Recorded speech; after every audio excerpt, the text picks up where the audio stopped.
अवधूतं महासिद्धं अधिव्याधि प्रशमनं भोगमोक्षप्रदं देवं महासिद्धं नमाम्यहं। प्रथमोतो दत्तात्रेयं, द्वितीयं मत्स्येन्द्रनाथं, तृतीयं गोरक्षनाथं, नित्यानन्दं चतुर्थकं, पंचमं जगन्नाथं, षष्ठं भवतु शिवानन्दम्। एवं गुरुषणनामानि शिवयोगी परंपरा। तुम्हा सर्वांचं या श्री विद्या रहस्य या विषयामध्ये स्वागत करतो। आणि मूळ जो विषय आपला तो सद्गुरूंच्या चरणी अर्पण करतो। सद्गुरू शिवानंद स्वामी अवधूत परंपरेमधील अद्वैत श्रीविद्या साधना जी आहे त्याची दीक्षा देणारे एकमेव गुरु सध्या जगामध्ये आहेत की जे अद्वैत श्रीविद्या साधनेची दीक्षा देतात ऑनलाईन माध्यमातून। त्यांच्या चरणी अर्पण करतो। केवळ त्यांच्या कृपेमुळेच या सर्व गोष्टी शक्य होतात आणि तोच आमच्या एनर्जीचा स्रोत आहे। भगवान दत्तात्रेयांच्या गुरु परंपरेतून दत्तात्रेय आणि मत्स्येंद्रनाथ, मग गोरक्षनाथ, मग जगन्नाथ, नित्यानंद आणि अवधूत शिवानंद अशी षड परंपरा आता आपण ऐकली। ही परंपरा ही जर तुम्ही पाहिलं तर ही श्रीविद्या उपासनेमधलीच परंपरा आहे। सर्व नाथांनी, दत्तात्रेयांनी सुद्धा श्रीविद्येची आराधना केलेली आहे। तर श्रीविद्या म्हणजे नेमकं काय आहे, कशा पद्धतीने श्रीविद्येमध्ये काम केलं जातं हे बघण्यापूर्वी काही पूर्वपीठिका आपण अभ्यासूया। की पूर्वीच्या काळी देव, नाग, किन्नर, असुर, विद्याधर, गंधर्व, भल्ल वगैरे अशा प्रकारचे डेमी गॉड्स म्हणू किंवा आपण त्यांना सुपर ह्युमन्स म्हणू, अशा प्रकारचे काही देवतांची आराधना ही पूर्वीच्या काळी केली जायची। यक्षांची केली जायची, अजून सुद्धा यक्ष आराधना केली जाते। वेगवेगळ्या प्रकारचे यक्ष आहेत। जैन धर्मामध्ये तर अजूनही यक्षांची आराधना नियमितपणे केली जाते। मग त्याच्यामध्ये वानर योनी आपण बघतो की आपण हनुमानाची उपासना करतो। कूर्म आहे, कोल, यातुधान, यातली काही नावं तुम्हाला माहित पण नसतील। या उपासनेबरोबर आपल्या भारतामध्ये वैदिक परंपरेमध्ये 5 संप्रदायांमध्ये पंचायतन पूजा पण आणि पंचायतन परंपरा आपल्याकडे आल्या। शैव परंपरा म्हणजे ज्याच्यामध्ये शिवाची उपासना केली जाते। शाक्त म्हणजे देवीची आराधना करणारे लोक जे भगवतीची उपासना करतात। सूर्य आराधना करणारे त्यांना सूर्य संप्रदाय असतो। गणपतीची आराधना करणारे गणपत्य आणि विष्णूची आराधना करणारे वैष्णव संप्रदाय हा संप्रदाय आपल्याकडे पूर्वापार चालत आलेला आहे। यामध्ये शिव संप्रदाय आणि शाक्त संप्रदाय हा तांत्रिक संप्रदाय म्हणून ओळखला जातो। म्हणजे तंत्र म्हणजे तंत्रामध्ये यंत्र, मंत्र आणि तंत्र अशा 3 प्रकार सांगितलेले आहेत की विशिष्ट गोष्टी, विशिष्ट आकृती, विशिष्ट आकार, विशिष्ट रंग, विशिष्ट वेळा आणि बीज मंत्रांच्या साहाय्याने त्या आकृत्या जागृत करणं आणि त्याच्या आधारे उपासना करणं आणि आपल्या मनातील सर्व गोष्टी पूर्ण करून घेणं असे तांत्रिक संप्रदाय होते। त्याच्यामध्ये शैव आणि शाक्त संप्रदाय हे अग्रगण्य होते। यामधील शाक्त संप्रदाय जो आहे तो शक्ती म्हणजे ईश्वराची जी ऊर्जा आहे, एनर्जी आहे, त्या एनर्जीचा संप्रदाय होता। आता श्रीविद्या म्हणजे नेमकं काय त्याविषयी आपण थोडंसं जाणून घेऊ। श्रीविद्या म्हणजे विद म्हणजे ज्ञान आणि विद्या म्हणजे शिकणे, लर्निंग। विद म्हणजे नॉलेज आणि लर्निंग। तर श्री म्हणजे शुभ, आपल्याकडे सगळ्या गोष्टींना श्री जोडलं जातं। जसं तुम्ही अरब कंट्रीज मध्ये गेला तर सगळ्याच्या आधी अल लावलं जातं, अल। तसं आपल्याकडं हिंदुस्थानामध्ये किंवा भारतीय वैदिक संस्कृतीमध्ये श्री गणेश, श्री लक्ष्मी, श्री विष्णू, श्री शिव हे काय तर एक शुभ, त्याचं शुभत्वाचं, मंगलतेचं प्रतीक हे श्री आहे। श्री प्राप्ती म्हणतो आपण, म्हणजे सर्व काही प्राप्त। तर श्रीविद्या म्हणजे काय तर मंगल आणि शुभ ज्ञान प्राप्त करणे म्हणजे श्रीविद्या। आता हे मंगल आणि शुभ ज्ञान काय आहे नेमकं आणि ते प्राप्त कसं होतं, ही नॉलेज कसं मिळतं, ही उपासना काय आहे, मग हे ऐहिक ज्ञान आहे का परमार्थिक ज्ञान आहे? तर तुमची ज्या प्रकारची इच्छा अपेक्षा आहे, तुम्हाला जीवनामध्ये काय पाहिजे, तुम्हाला भोग पाहिजे का मोक्ष पाहिजे, हे दोन्ही देणारी ही श्रीविद्या आहे। म्हणून या विद्येला भोग आणि मोक्ष देणारी असं म्हणलं जातं। भोग आणि मोक्ष देणारी ही साधना आहे। आणि ही साधना विशेषतः जो संप्रदाय केला जातो त्यांना श्रीविद्या उपासक असं म्हणतात. मग श्रीविद्येसाठी काही ठराविक दीक्षा किंवा ठराविक काही घरामध्ये आपल्याला यंत्र वगैरे असणं गरजेचं असतं का? तर असं काही नाहीये. भाव त्याच्यामध्ये फार महत्वाचा आहे. तुमचा देवीविषयी अत्यंत शुद्ध आणि निर्मल भाव, जसा आपला आईविषयी ममत्वाचा भाव असतो, तसा भाव असणं यासाठी गरजेचं असतं. मग श्रीविद्येची उपासना ही कुणी केली इतिहासामध्ये किंवा वैदिक कल्चरमध्ये? तर अगदी इंद्रदेवापासून भगवान शंकरांनी केलेली आहे, दत्तात्रेयांनी केलेली आहे, स्वतः चंद्रांनी केलेलं आहे, कुबेर, लोपामुद्रा, कामदेव, अगस्त्य मुनी, दुर्वास मुनी, कार्तिकेय, अग्नी, सूर्य हे तर स्वर्गामधलेच देव आहेत. त्याचबरोबरीनं मनूनी पण त्याची उपासना केलेली आहे. साधारणतः 12 उपासक जे ज्येष्ठ मानले जातात श्रीविद्येमधले, ते मनु, चंद्र, कुबेर, लोपामुद्रा, दत्तात्रय. भगवान दत्तात्रयाने सुद्धा श्रीविद्येची आराधना केलेली आहे आणि त्यामुळे नाथ संप्रदायामध्ये देवीच्या आराधनेला विशिष्ट महत्व आहे. कारण नाथ संप्रदायाचे आद्य गुरु, आद्य दैवत हे दत्तात्रय आहेत.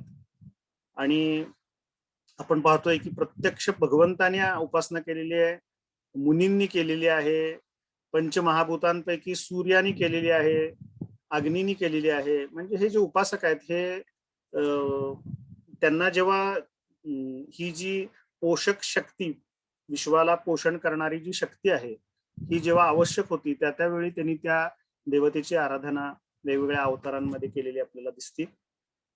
हैग्रीव आणि लोपामुद्रा यांच्यामधला जो संवाद आहे तोच ललिता सहस्त्रनाम, हे आपल्या सर्वांना माहिती आहे, अगस्त्य लोपामुद्रा यांच्यातला जो संवाद आहे. आता श्रीविद्येचे 3 मुख्य संप्रदाय आहेत. दक्षिणामूर्ती, आनंद भैरव आणि हैग्रीव असे 3 मुख्य संप्रदाय आहेत.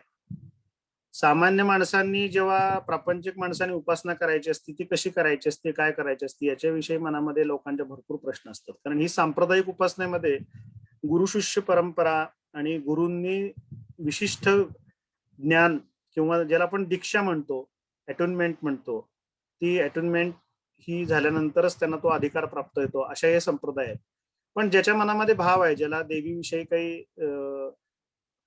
भक्तिभाव निर्माण झालाय मनामध्ये आणि त्याला ही साधना करायची आहे, त्याच्यासाठी नेमकी कोणती साधना करावी, हा तर खरं मुख्य आपल्या या श्रीविद्या रहस्य व्याख्यानाचा उद्देश आहे.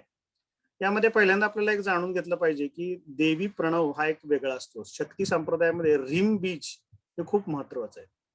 ह्रीम हे जे आहे हे एकाक्षरी बीज, तो देवीचा प्रणव मानला जातो. जसा ओम हा प्रणव आहे, तसं शक्ती संप्रदायामध्ये ह्रीम हा देवीचा प्रणव मानला जातो. तर ह्रीम यावर आधारित या श्रीविद्येमध्ये पंचाक्षरी, षोडशाक्षरी मंत्र आहेत आणि त्या मंत्राची दीक्षा दिली जाते गुरूंकडून आणि ते मंत्र शरीरामधल्या विशिष्ट अंगांमध्ये स्थापन केले जातात आणि मग तुम्हाला तो मंत्र जपाचा अधिकार प्राप्त होतो. श्री यंत्राला श्रीचक्र असं संबोधतात. श्री चक्रराज निलया, श्रीमत त्रिपुर सुंदरी, श्री शिवा शिवशैत्यक्य रूपिणी ललितांबिका असं ललिता सहस्त्रनामामध्ये वर्णन केलेलं आहे की श्री चक्रराज निलया श्रीमत त्रिपुर सुंदरी, या श्री चक्रामध्ये ही श्री त्रिपुर सुंदरी वास करते आणि ती शिवशक्ती यांच्या ऐक्याचं प्रतीक आहे असं वर्णन त्याच्यामध्ये केलेलं आहे.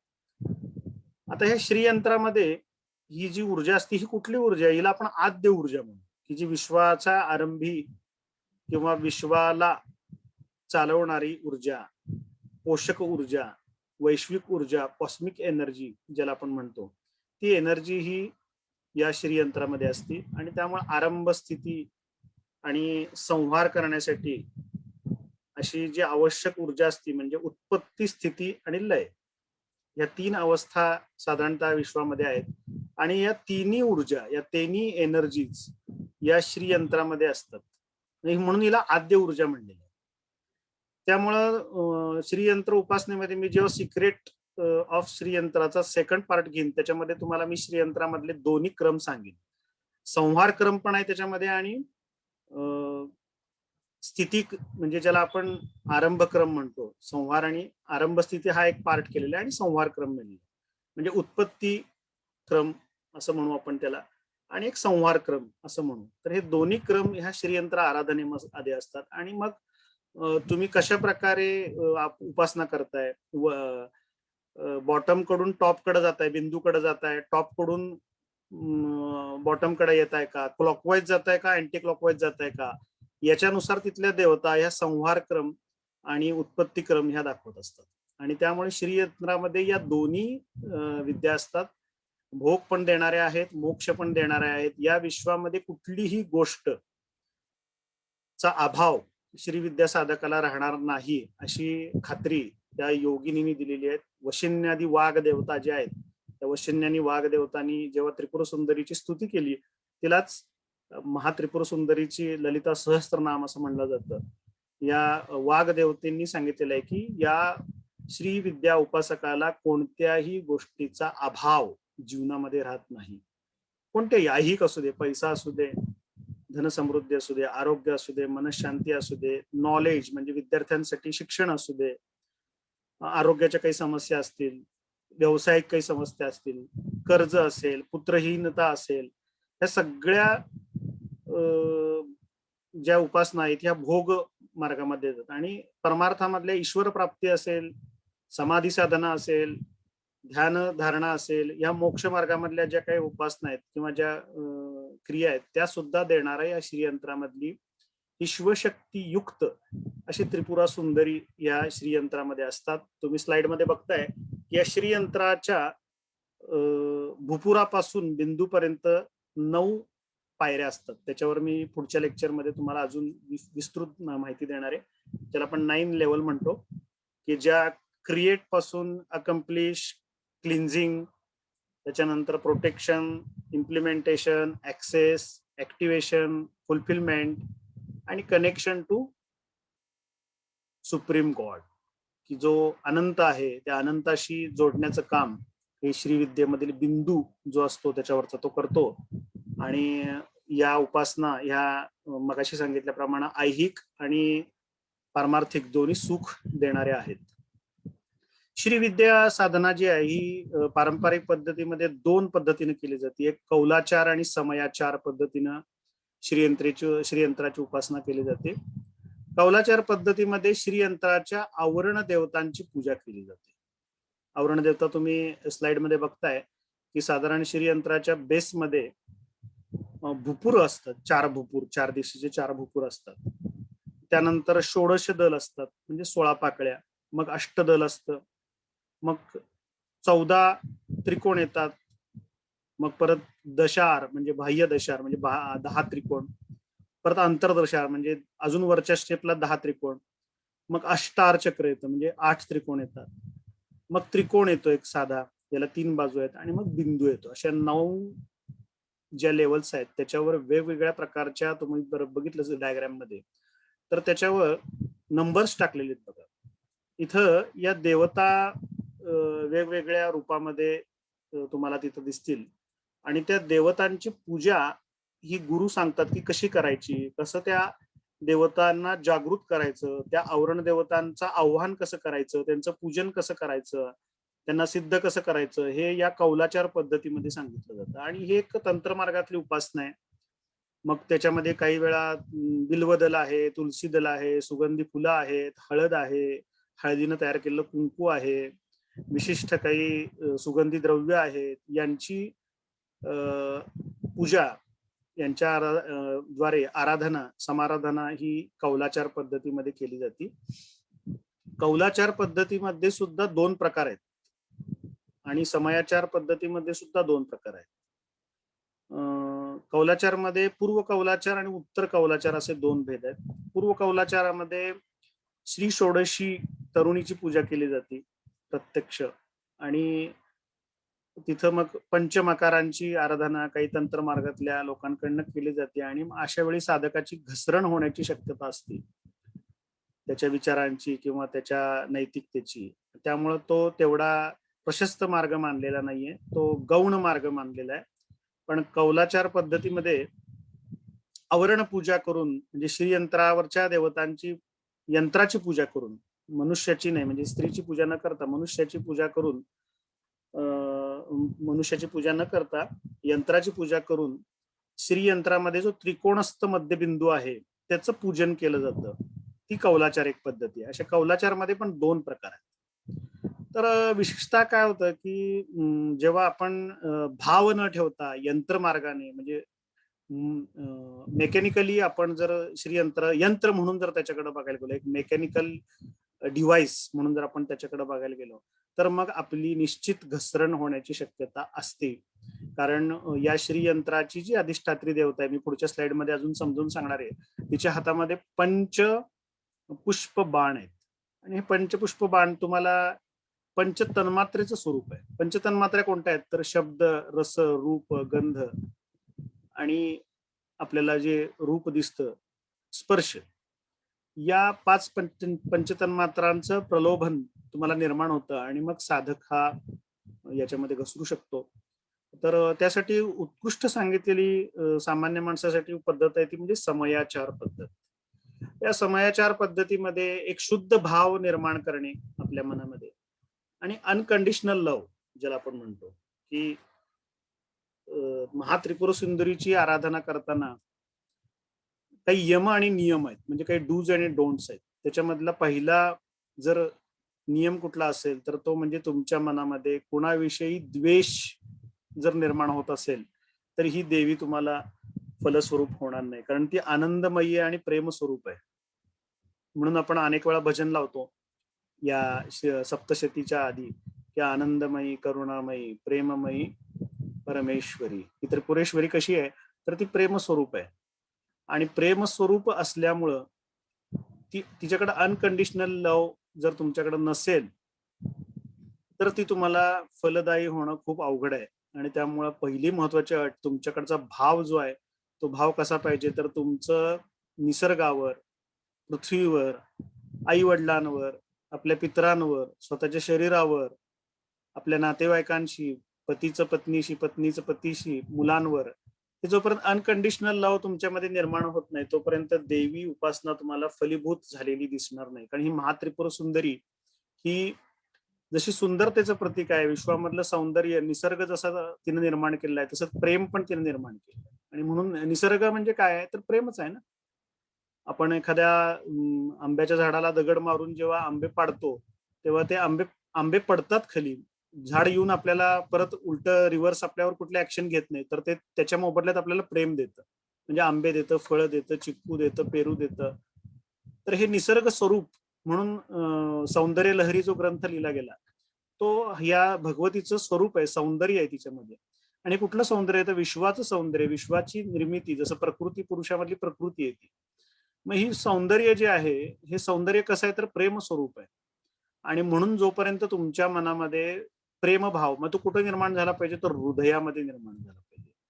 आणि हृदयामधला हा प्रेमभाव उपासनेने, ध्यानाने तुम्ही सहस्त्रदल चक्र, जे तुमच्या दोन डोळ्यांच्या मध्ये जे आज्ञाचक्र असतं, ज्या ठिकाणी स्त्रिया कुंकू लावतात, त्याच्या वर बरोबर जिथं आपण तो मार्ग आहे त्याला वर जायला, त्याच्या वर बरोबर ब्रह्मरंध्र असतं आपल्याला, म्हणजे लहान मुलांचं टाळू, त्या ठिकाणी हे सहस्त्रदाल चक्र असतं. या सहस्त्रदाल चक्रामध्ये देवीचं ध्यान करून शांभवी मुद्रा लावतात साधक. त्यावेळी शांभवी मुद्रेनी या सहस्त्रदाल चक्रामध्ये ध्यान लावलं जातं आणि कॉन्सन्ट्रेशन करून तिथं देवीची उपासना, तिथं देवीची मानसोपचार पूजा केली जाते. ती समयाचार पद्धत आहे. आणि मग तेव्हा श्री शिव शिवशक्तिक रूप जे आहे, म्हणजे शिव आणि शक्ती एकत्र आहे, त्याचं शिवशक्तींचं एकत्र मिलन ज्याला आपण म्हणतो, ते या ठिकाणी आपल्याला झालेलं दिसतं. तर ही महात्रिपुर सुंदरी नेमकी कोण आहे, कोणती देवी आहे ही? तर ही श्रीयंत्राच्या त्रिकोणामधील जो बिंदू असतो सगळ्यात वरच्या बाजूला, जो टॉप पार्ट ऑफ श्रीयंत्र म्हणलं जातो, ज्याला मेरू पार्ट म्हणतात. मेरू श्रीयंत्र हे खूप प्रचलित उपासनेमधलं आहे. आपण सर्वजण जी उपासना करतो तो मोस्टली मेरू यंत्राची करतो. तर यामध्ये दशमहाविद्या तुम्ही सर्वांनी ऐकल्या असतील. त्याच्यामध्ये काली आहे, मग तारा आहे आणि 3 नंबरला जी आहे ती त्रिपुर सुंदरी, महात्रिपुर सुंदरी, किंवा तिला षोडशी म्हणलं जातं. दशमहाविद्या म्हणजे देवीचे 10 अवतार आहेत आणि तिचे तुम्ही स्क्रीनवर बघताय की त्या विशिष्ट दिशांना आहेत. जसं पूर्वेला काली आहे, आग्नेयेला तुम्ही जर बघितलं तर धूमावती आहे, दक्षिणेला कमला आहे, नैऋत्येला महात्रिपुर सुंदरी आहे, पश्चिमेला बगलामुखी आहे, वायव्येला मातंगी आहे उत्तरेला तारा आहे आणि ऊर्ध्व दिशेला भुवनेश्वरी आहे आणि अधो दिशेला म्हणजे जमिनीखाली जी देवता आहे ती छिन्नमस्ता नावाची देवता ही जमिनीखाली म्हणजे खालच्या दिशेला असं दशदिशांच्या कारक ज्या देवता आहेत ज्या शिवापासून वेगळ्या झाल्यात आणि परत शिवापर्यंत येतात. जे ब्रह्मस्थान ऍक्टिव्हेशन आपण वास्तूमध्ये बघतो तेच विश्वामध्ये चालू असतं की शिवाकडून येणारी ऊर्जा परत शिवाकडेच परत रिटर्न येते. म्हणून उत्पत्ती स्थिती आणि लय हा क्रम चालू असतो. म्हणून या स्लाइड मध्ये तुम्ही जर बघितलं तर मध्य भागामध्ये शिव दाखवलेले आहेत आणि शिवाकडून निघालेल्या या वेगवेगळ्या प्रकारच्या ऊर्जा परत त्याचं प्रकटीकरण होऊन त्याचं एक्झिक्युशन होऊन त्या परत शिवाकडेच येतात आणि त्यामध्ये ही 3 नंबरची जी आहे ती त्रिपुर सुंदरी महात्रिपुर सुंदरी म्हणलं जातं, तिला राजराजेश्वरी म्हणलं जातं, षोडशी म्हणलं जातं. अशी ती तिसरी विद्या जी आहे ही त्रिपुर सुंदरी. हिचा निवास कुठं असतो तर श्रीयंत्र हे महात्रिपुर सुंदरीचे आसन मानलं गेले. म्हणजे ज्या घरामध्ये अत्यंत प्रेमपूर्वक भावपूर्वक दारामध्ये ओवाळून मनपूर्वक स्वागत करून श्रीयंत्राला आत घेऊन श्रीयंत्र दाखवलं जातं. आपण श्रीयंत्राची उपासना करताना बघितलं की श्रीयंत्र कसं आत घेतो आपण, तर जसे गौरी गणपतीला आपण आत घेतो आणि घर दाखवतो गौरीला सगळं आपण, किंवा बाबा हे माझी बेडरूम आहे, हे हॉल आहे, टेरिस आहे, ही माझी बाग आहे, तसं त्या देवीला सगळं दाखवलं जातं. तर ही त्रिपुर सुंदरी जी आहे ही त्या श्रीयंत्रावर निवास करणारी आणि ज्या ठिकाणी श्रीयंत्र आहे त्या ठिकाणी ती असतेच. म्हणजे त्रिपुर सुंदरीला दुसरं स्थानच नाहीये, ती श्रीयंत्रावरच विराजमान झालेली आहे. आणि त्यामुळं श्रीविद्येमध्ये या 10 महाविद्यांचा पण समावेश होतो. जसं सप्तशती पण श्रीविद्येतलाच एक पार्ट आहे. काली उपासना, तारा उपासना, सर्वांना माहित असलेली शत्रू संहारासाठी केली जाणारी बगलामुखी आहे, मातंगी उपासना आहे, छिन्नमस्ता बऱ्यापैकी स्मशानामध्ये केली जाते, धुमावती सुद्धा तशीच तांत्रिक उपासना आहे. पण ही त्रिपुर सुंदरी जी आहे ही मात्र श्रीयंत्रातली अधिष्ठात्री देवता आहे आणि म्हणून श्रीयंत्राची स्थापना घरामध्ये केली जाते की जेणेकरून तिचा वास आपल्याकडे असावा. तुम्ही स्क्रीनवर बघताय की साधारण या दशमहाविद्या आहेत. पूर्वेला काली आहे कारण ती शनीच्या बरोबर विरुद्ध आहे. शनीची पीडा जर तुम्हाला होत असेल तर शनीच्या बरोबर विरुद्ध दिशेला म्हणजे पूर्वेला काली आहे आणि काली ही नीलकांती आहे, ती निळ्या रंगाची आहे, शनीशी संबंधित देवता आहे. खर तर जेव्हा आपण श्रीविद्येची उपासना करतो तेव्हा ग्रहदोष, वास्तुदोष, अन्य प्रकारचे काही दोष तुम्हाला तांत्रिक दोष होत असतील तर त्या सगळ्यांचं निर्मूलन करण्याची ताकद या दशमहाविद्यांमध्ये आहे. किंबहुना आपण दशमहाविद्यांचा विचार न करता आज आपण श्रीयंत्राची की श्रीचक्राची उपासना यामध्ये विशेषतः ज्या श्रीयंत्रावरची अधिष्ठात्री देवता आहे महात्रिपुर सुंदरी श्री ललितांबिका, तिची उपासना आपण पाहतोय. तर त्या देवीच्या पूजेमध्ये जर आपण भाव तो निर्माण करू शकलो आणि अत्यंत निरागस भावाने, जसं बाळ आईकडं अत्यंत निरागस भावाने जातं आणि त्याच्यामध्ये कुठल्याही प्रकारचा काम, क्रोध, मदमोह, मत्सर, लोभ अशा प्रकारचे कोणतेही भाव नसतात, एक निरागसता असते. ती निरागसता जर तुमच्यामध्ये निर्माण होऊ शकली त्या आईविषयी तर ती श्रीयंत्रावरची अधिष्ठात्री देवता तुम्हाला विपुल संपत्ती, तुमच्या कुटुंबातील दारिद्र्याचा नाश, भौतिक सुख तुम्ही जे मागाल ते, म्हणजे तिच्याकडे एवढी अनंत शक्ती आहे की तुमचे मागताना तुमची झोळी ही कमी पडेल एवढी अनंत शक्ती त्या परमेश्वरीकडे. आणि परमेश्वरी एवढी सिद्ध आहे की तुम्हाला इथं बसून परदेशातल्या गोष्टी सुद्धा प्राप्त करून देण्याची ताकद, अशक्य असलेल्या गोष्टी शक्य करून देण्याची, संकल्पचे सिद्धता करून देण्याची ताकद या अधिष्ठात्री देवतेकडे आहे श्रीयंत्रावरची. त्यामुळे सर्व प्रकारचे ऐश्वर्य, संतान लाभ, कर्जमुक्ती, व्यापार वृद्धी, उत्तम आरोग्य या सर्व गोष्टींचा लाभ श्रीयंत्राच्या पूजेने मिळतो. श्रीयंत्र पूजेमध्ये विशेषतः मेरू पृष्ठ श्रीयंत्राला खूप महत्व दिले गेले. श्रीयंत्राची उपासना जेव्हा आपण करतो तेव्हा लक्षात ठेवा की श्रीयंत्र हे खर तर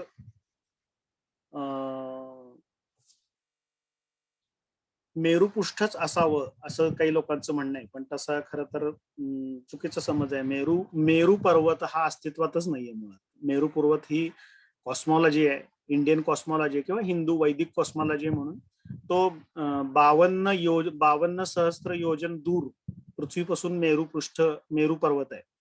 तो पुराणांमध्ये अशामध्ये असलेला मेरू आहे.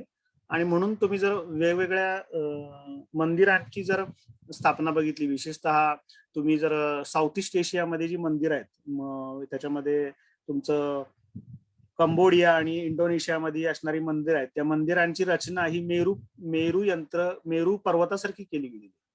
कारण त्यांच्याकडे तिथं मेरू पर्वताला खूप महत्व आहे, कारण भारतीय राजवटच तिथं होती. तर हे मेरू जे आहे, हे मेरुपृष्ठ यंत्र ज्याला आपण घराघरामध्ये पुजतो, हे खूप अग्रगण्य आहे. त्यानंतर धरापृष्ठ किंवा भूपृष्ठ यंत्र पण मान्य आहे, किंवा मत्स्यावरच्या पाठीवर म्हणजे माशाच्या पाठीवर असणारं मत्स्यपृष्ठ आहे, कूर्मपृष्ठ आहे, मातंगी नावाचं एक श्रीयंत्र येतं, नवनिधी नावाचं येतं, वाराही नावाचं येतं.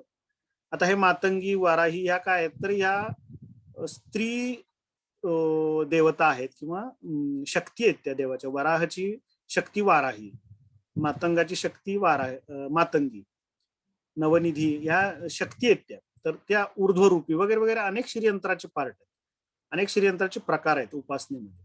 आपण आज किंवा सामान्यतः घराघरामध्ये तुम्ही जे पाहता किंवा तुम्ही जे काय म्हणू आपण त्याला, तुम्ही जे अर्चन करत असता, पूजन करत असता, टीव्हीवर पाहत असता किंवा वेगवेगळ्या पुस्तकांमध्ये वाचत असता, ते मेरुपृष्ठ श्रीयंत्र आहे, जे 3 डायमेन्शनल मध्ये असतं. म्हणजे जमिनीला सपाट नसतं, तर त्याला 3 बाजू असतात, वर एक बिंदू असतो आणि स्क्रीनमध्ये दाखवल्याप्रमाणे त्याच्यामध्ये वेगवेगळ्या प्रकारच्या 8 पासून 4थ्या स्टेप पर्यंत 43 ट्रँगल्स असतात. 9व्या लेयरला म्हणजे खालची जी सगळ्यात आहे तिथं तुम्हाला भूपूर असतात, 4 दरवाजे असतात, मग 3 वृत्त असतात आणि त्याच्यावर 43 ट्रँगलच्या आधारे 8, 7, 6, 5, 4 असे वेगवेगळ्या प्रकारचे 43 ट्रँगल असतात. आणि मग जे तिसरं आवरण असतं ते अष्टार म्हणू आपण त्याला, किंवा त्याच्यावर जे असणारं त्रिकोण आणि मग त्याच्यावरचा बिंदू असे केलेले आहेत. ह्याच्यामध्ये स्थितीक्रम आणि संहारक्रम मोजताना काही लोक वरून खाली मोजतात, तो क्रम वेगळा आहे, त्याच्याविषयी आपण पुढच्या पार्टमध्ये चर्चा करणार आहे, सर्व संहारक्रम काय आणि स्थितीक्रम काय. पण खालून वरून खाली जरी गेला तरी ट्रँगल्स तेवढेच असतात, त्याच्यामध्ये फार काही फरक पडलेला आपल्याला दिसत नाही. तर अग्रगण्य पूजेमध्ये मानलं गेलं ते म्हणजे मेरुपृष्ठ श्रीयंत्र. पण असं नाहीये की त्या धरापृष्ठ किंवा मातंगी यंत्राला व्हॅल्यू नाहीये, त्याच्यामध्ये सुद्धा श्रीयंत्राची अधिष्ठात्री देवता आव्हान केल्यावर येते. आणि हे जे यंत्र आहे, हेमरूप म्हणजे सोन्याचं, रजत रूप म्हणजे चांदीचं, त्याच्यानंतर तुम्ही पीठ स्वरूप त्याची पूजा करू शकता, प्रतिमेची पूजा करू शकता, काही ठिकाणी काष्टाची पूजा करायला सांगितली म्हणजे लाकडाचं यंत्राची पूजा करायला. पण सगळ्यात श्रेष्ठ जे आहे ते तांब्याचं, सोन्याचं किंवा चांदीचं श्रीयंत्र किंवा स्फटिकाचं श्रीयंत्र जर असेल, पण ते व्यवस्थित त्याच्यावरची जर त्रिकोणीय रचना असेल, कारण त्याच्यावरची डायमेन्शन्स आणि त्याच्यामधल्या डायग्राम्स ह्या जर चुकल्या तर त्या श्रीयंत्राची देवता तिथं आव्हान होत नाही, कारण ही सिक्रेट जॉमेट्री आहे. आणि ही जॉमेट्री जर जमली नाही त्या कलाकाराला किंवा त्या मूर्तिकाराला, तर ही श्रीयंत्राची देवता तिथं आराधना होत नाही आणि मग त्याच्यामध्ये निगेटिव्ह एनर्जी आलेली आपल्याला दिसते. जर श्रीयंत्राची जर तो क्रम चुकला असेल किंवा त्याच्यावरचे त्रिकोण चुकले असतील किंवा त्याच्यावरचे जर रचना चुकली असेल, तर मग आपल्याला त्याच्यामध्ये पॉझिटिव्ह ऊर्जा यायच्या ऐवजी निगेटिव्ह ऊर्जा आलेली अनेक वेळा आढळते. आणि मग अशा प्रकारच्या यंत्रांची पूजा केल्यामुळे घरामध्ये परत अडचणी निर्माण होऊ शकतात, कलह होऊ शकतो. त्यामुळे श्रीयंत्र घेताना काळजी घ्या. तुम्ही युट्यूबवर गेला किंवा गुगलला सर्च केली हाऊ टू ड्रॉ श्रीयंत्र म्हणून जर तुम्ही नुसतं टाईप केलं, तर तुम्हाला एन नंबर ऑफ व्हिडिओज आणि माहिती येईल की तुम्ही कंपास आणि पेन्सिलच्या साह्याने श्रीयंत्राची डायग्राम कशी काढायची आणि काय अॅक्युरेट असते याच्यावर डिटेल व्हिडिओज आहेत, फॉरेनर्सनी टाकलेले आहेत, इंडियामधल्या लोकांनी टाकलेले आहेत. आणि तुम्ही त्याची जॉमेट्री जर व्यवस्थित नाही केली तर मात्र तुम्हाला त्यातल्या ज्या आवरण देवता आहेत, त्यातल्या ज्या आवरण देवतांची स्थापना व्हायला पाहिजे, त्यांचं आव्हान व्हायला पाहिजे, त्या होणार नाहीत.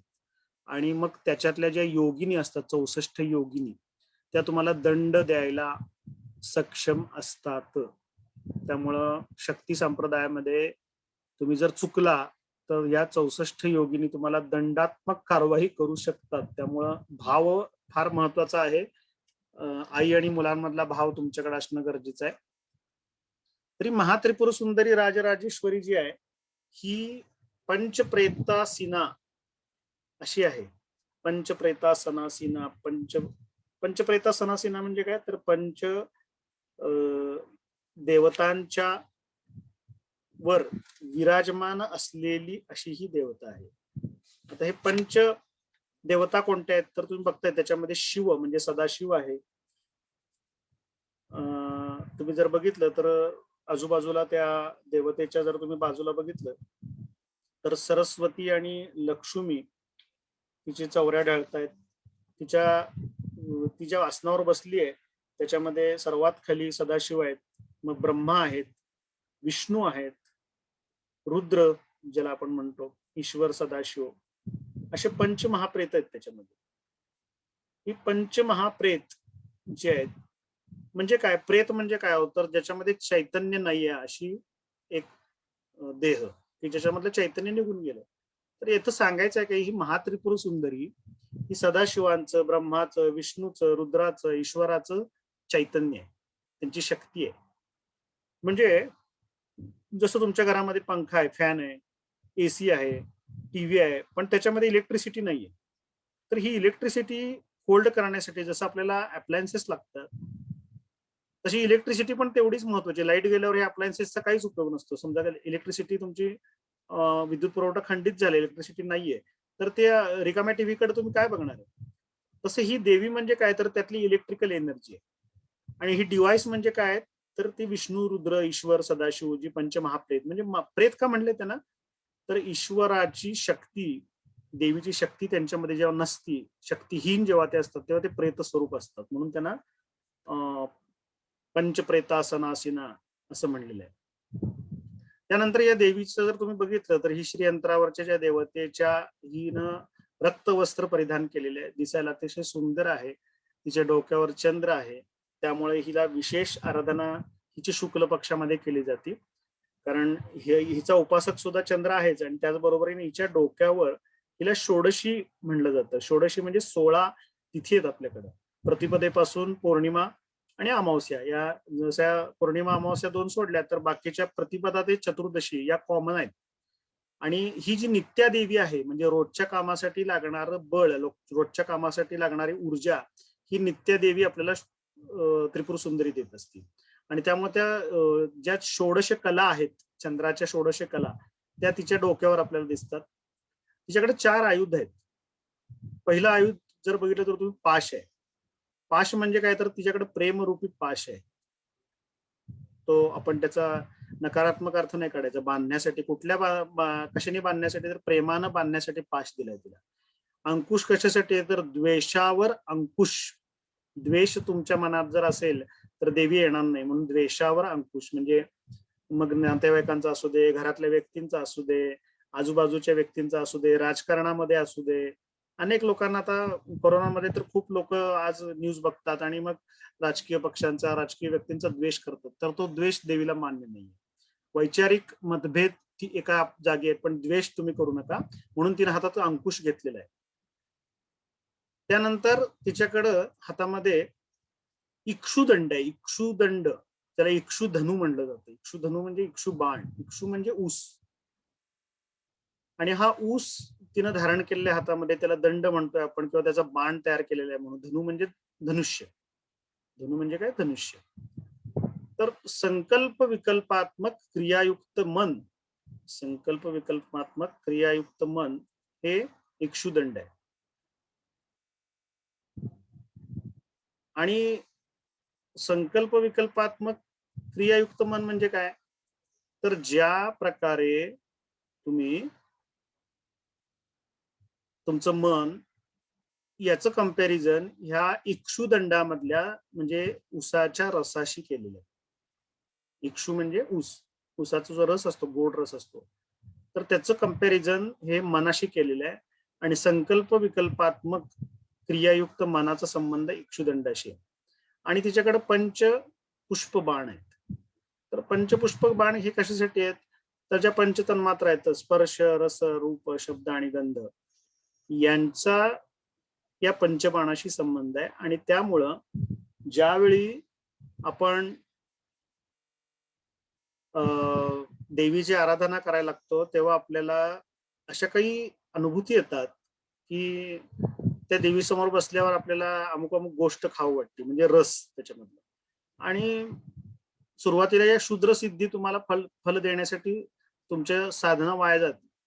तुम्हाला वाटतं की आज मला द्राक्ष खाऊ वाटतात आणि दुपारी कोणतरी तुमचे नातेवाईक किंवा घरातलीच कोणतरी व्यक्ती तुमच्या समोर द्राक्ष आणून ठेवतात. शब्द शब्द म्हणजे तुम्हाला तुमची प्रशंसा करणं किंवा तुम्हाला चांगल्या गोष्टी ऐकायला मिळणं किंवा तुम्हाला ज्या गोष्टी आकाश तत्वाशी संबंधित पंचतन्मात्रा आहे, तर तुम्ही त्या देवीच्या आराधनेमध्ये तुमचं कॉन्सन्ट्रेशन झालं नाही आणि तुम्ही ज्या प्रकारचे विचार करता, लक्षात ठेवा, श्रीयंत्राच्या समोर बसल्यानंतर त्याची आराधना करत असताना ज्या प्रकारचे विचार तुम्ही करता त्या ठिकाणी एनर्जी फ्लो होते. हॅलो तावरे सर, काय अडचण आहे? नाही सर.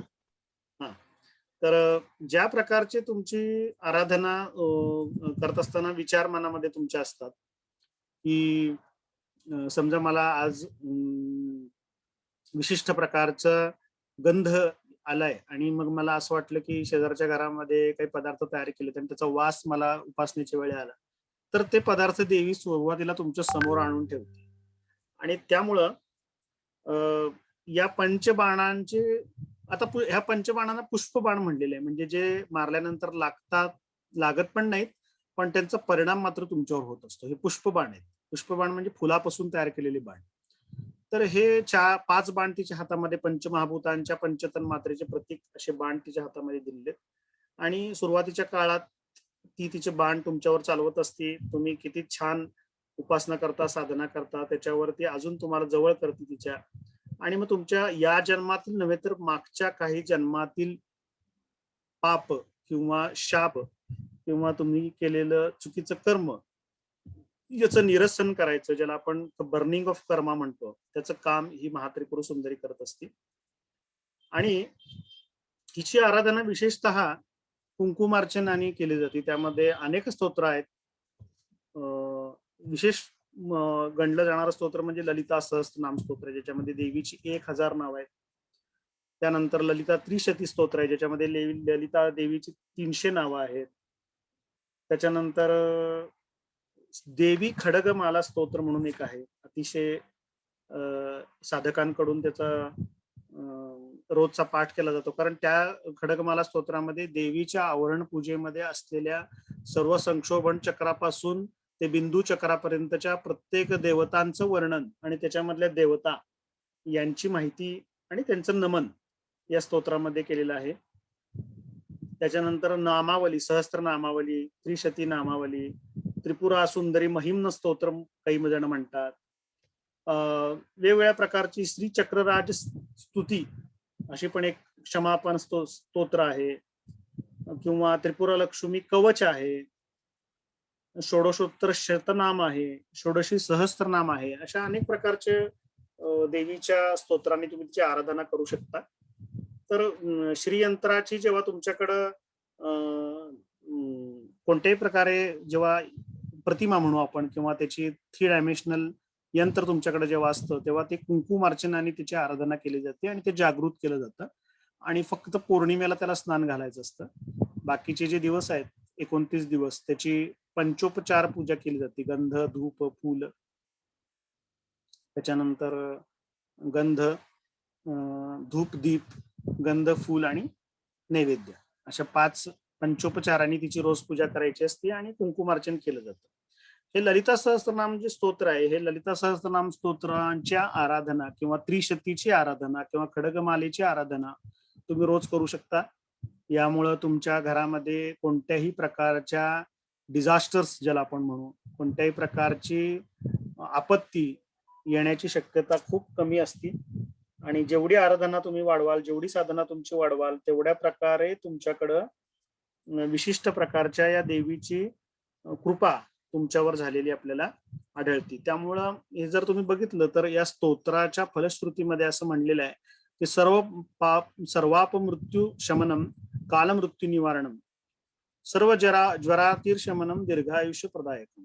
या स्तोत्राच्या पठणाने अकाली येणारा मृत्यू आणि योग्य काळी येणाऱ्या मृत्यूचेही निवारण करण्याची क्षमता, ज्वरपिढीचे क्षमन करून दीर्घायुष्य देण्याची क्षमता या स्तोत्रामध्ये. म्हणून या स्तोत्राला म्हणलं जातं की अनेन सदृशम स्तोत्रम न भूतम न भविष्यते. यासारखं स्तोत्रच या विश्वामध्ये नाहीये असं म्हणायचं फलश्रुतीमध्ये. हा अतिशयोक्ती अलंकार जो असतो तो बहुतांश फलश्रुतीमध्ये आपल्याला आढळतो. तसं काही याच्यामध्ये फलश्रुतीमध्ये अतिशयोक्ती अलंकाराच्या आहेत, पण जेव्हा तुम्ही साधना करता तेव्हा अलंकारापेक्षा सुद्धा भाव महत्वाचे असतात. त्यामुळं चारी पुरुषार्थ प्राप्त करून देणारं असं हे अपुत्रकांना म्हणजे संततीहीन लोकांना संतती देणारं असं हे स्तोत्र. पण यासाठी ललिता सहस्त्रनामाबरोबर तुमच्या घरामध्ये श्रीयंत्र सुद्धा, श्रीचक्र तुमच्या घरामध्ये असणं गरजेचं असतं. तुम्ही जर शृंगेरीला गेला, ज्या ठिकाणी स्वतः शंकराचार्य सुद्धा रोज संध्याकाळी या श्रीचक्राची उपासना एका हॉलमध्ये करतात, त्याचे सीसीटीव्ही फुटेज सगळीकडे लावलेले असतात. तुम्ही शृंगेरीच्या मठात सगळीकडं तुम्हाला लाईव्ह याचं प्रक्षेपण तुम्हाला झालेलं दिसेल, किंवा शृंगेरीचं जे चॅनेल आहे त्याच्यावर सुद्धा रोजची पूजा तुम्हाला बघायला दिसेल. तर श्रीयंत्राचा जप जर तुम्ही करत असाल प्रातस्नान केल्यानंतर, नियमितपणे देवघरामध्ये जर श्रीचक्राची पूजा तुम्ही केली आणि जर तुम्हाला काही दीक्षा प्राप्त झाल्या असतील पंचदशी किंवा षोडशी विद्येची, तर त्याप्रमाणे तुम्हाला अजून चांगलं फळ त्याचं मिळू शकतं. नियमितपणे त्याची प्रार्थना करणं गरजेचं आहे. आणि जेव्हा अगस्ती आणि हैग्रीव मधील संवादामध्ये अगस्ती ऋषींना हैग्रीव ऋषी सांगतात की सर्व गंगा स्नानाचं फल, सर्व तीर्थांचं फल या श्रीयंत्राच्या किंवा श्रीचक्राच्या उपासनेमध्ये मिळू शकतं. हे स्तोत्र जो पठण करतो श्रीयंत्राशी संबंधित जी काही स्तोत्र आहेत त्याच्यामध्ये विशेषतः आपण जे पाहतोय ते ललिता सहस्त्रनाम स्तोत्र आहे. याच्यामध्ये वेगवेगळ्या पापांचं तर निरसन होतच, पण त्याहीपेक्षा आनंद आणि मनशांती तुम्हाला प्राप्त होती. ज्या दिवशी विषुववृत्तीय दिन असतो, म्हणजे सर्वात मोठा दिवस आणि सर्वात मोठी रात्र, असे जे 2 दिवस असतात, त्या दिवशी तुम्ही त्याची विशेष पूजा केली. तुमच्या जन्मदिनी, तुमच्या आयन काल ज्याला आपण म्हणतो किंवा आयन दिन ज्याला आपण म्हणतो, तसंच शुक्ल पक्षातील नवमी आणि चतुर्दशी या 2 तिथीला अत्यंत महत्व आहे श्रीयंत्राच्या उपासनेमध्ये, नवमी आणि चतुर्दशीला.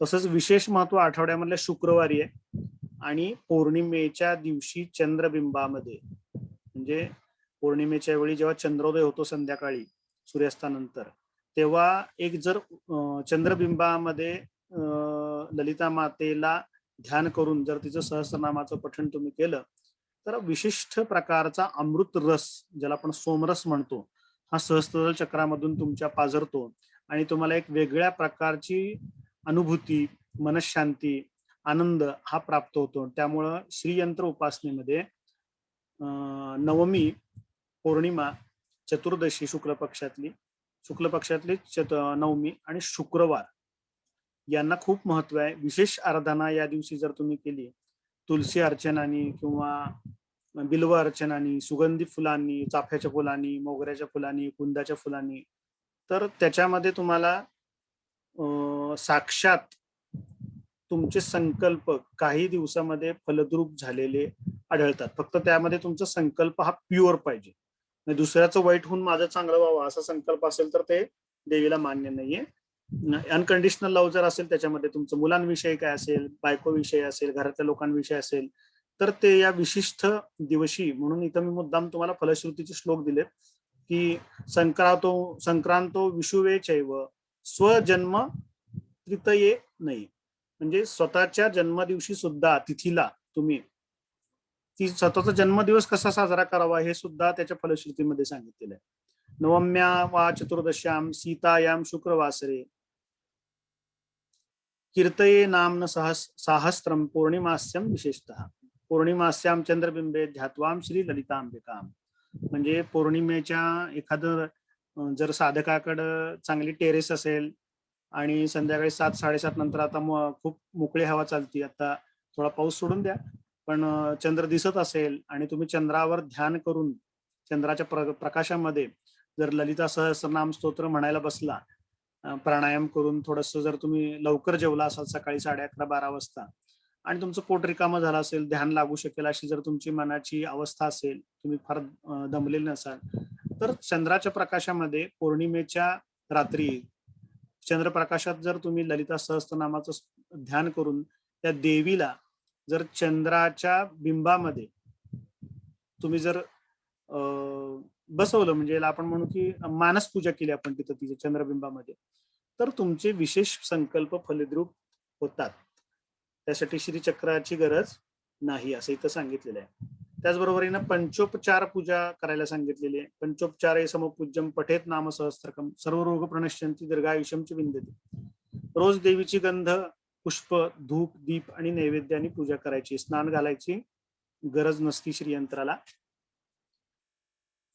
श्रीयंत्र उपासनेमध्ये सहस्त्रनामामध्ये जर काही षटकर्म जर कोणी काही तुमच्यावर केली असतील, षटकर्म जे जारण, मारण, उच्चाटन, विद्वेषण, संमोहन, एकमेकांमध्ये फूट पाडणे, वैरत्व आणणे, अडथळे आणणे, वशीकरण करणे वगैरे वगैरे, तर त्यांचा सुद्धा नाश या ललिता सहस्त्रनाम स्तोत्रांनी होतो. सतत 6 महिने भक्तियुक्त अंतःकरणाने या घरी जर तुम्ही लक्ष्मी चंचल्य संहिता सदा तिष्ठत गृहे, हे अतिशयोक्ती अलंकार असतो. तिष्ठती म्हणजे तुमच्या दारामध्ये लक्ष्मी, तिष्ठ म्हणजे काय तिष्ठत नाही ती, पण लक्ष्मीचा वास तुमच्या घरामध्ये असतो.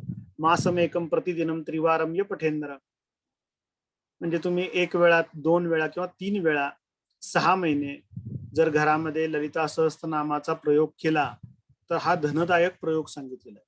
ज्यांच्या घरामध्ये पैशाच्या अडचणी आहेत, आर्थिक अडचण आहे, आणि याची उदाहरणं आमच्याकडे शेकडो आहेत. लेखी उदाहरणं दिलेली, मेसेजद्वारे, प्रत्यक्ष भेटल्यावर अनेक लोक सांगतात की सर आम्ही ललिता सहस्त्रनाम स्तोत्र चा पाठ केल्यानंतर आमच्या घरामधली आर्थिक स्थिती खूप सुधारलेली आहे, खूप आमच्यात मध्ये फरक पडलेला आहे, म्हणून लक्ष्मी स्थिरता आलेली आहे. अजून एक प्रयोग सांगितला आहे फलश्रुतीमध्ये, तो म्हणजे भारती तस्य जिव्हाग्रे नृत्यती नित्यशः. रोज जर तुम्ही 1 महिना सलग 3 त्रिकाळ जर देवीचं पठण केलं, या स्तोत्राचं त्रिकाळ म्हणजे प्रातःकाळी ब्रह्ममुहूर्तावर, माध्यान्हकाळी दिवसाचा मध्य काढून बरोबर माध्यान्ह जो असतो, सूर्योदय ते सूर्यास्त ह्याचा जो कालावधी काढला, जो काही आहे 12 तासाचा, त्याच्यामध्ये भागिले 2 करून माध्यान्ह येतो. त्या माध्यान्हाच्या वेळी आणि सायंकाळी जर तुम्ही या स्तोत्राचे पाठ केले 1 महिना, हा प्रयोग 1 महिन्यासाठी, भारती तस्य जिव्हाग्रे, तर त्या व्यक्तीच्या जिभेवर वाग्देवता सरस्वती नृत्य करते. म्हणजे काय, तर तिला वाचासिद्धी येते, किंवा तो जे बोलतो ते संकल्प फलीभूत होतात, किंवा जे फलीभूत होणारे संकल्प तो बोलतो, किंवा त्याच्या वाचेवर नियंत्रण येतं.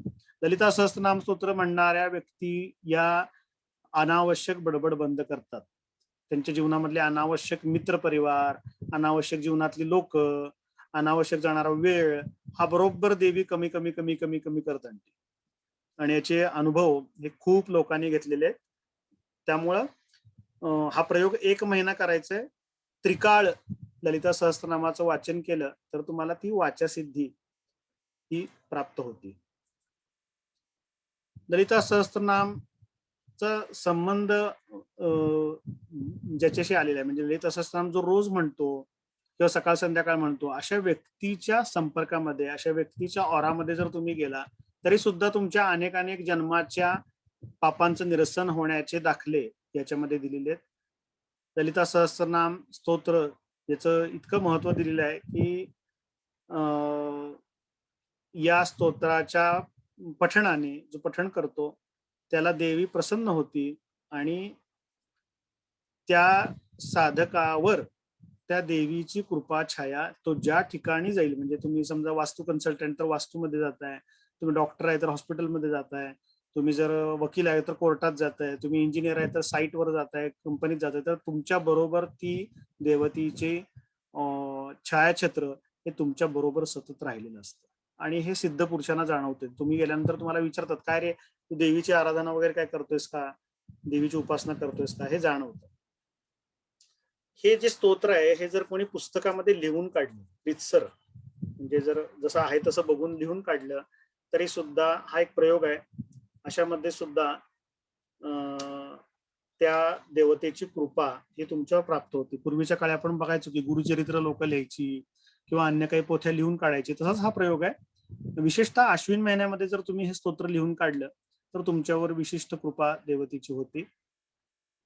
याकरता ललिता सहस्त्रनाम स्तोत्र समजा तुम्हाला मुखोद्गत नाहीये तर तुम्हाला युट्यूबवर त्या स्तोत्राचे उच्चार येत नाही तर युट्यूबवर हे स्तोत्र तुम्हाला मिळेल.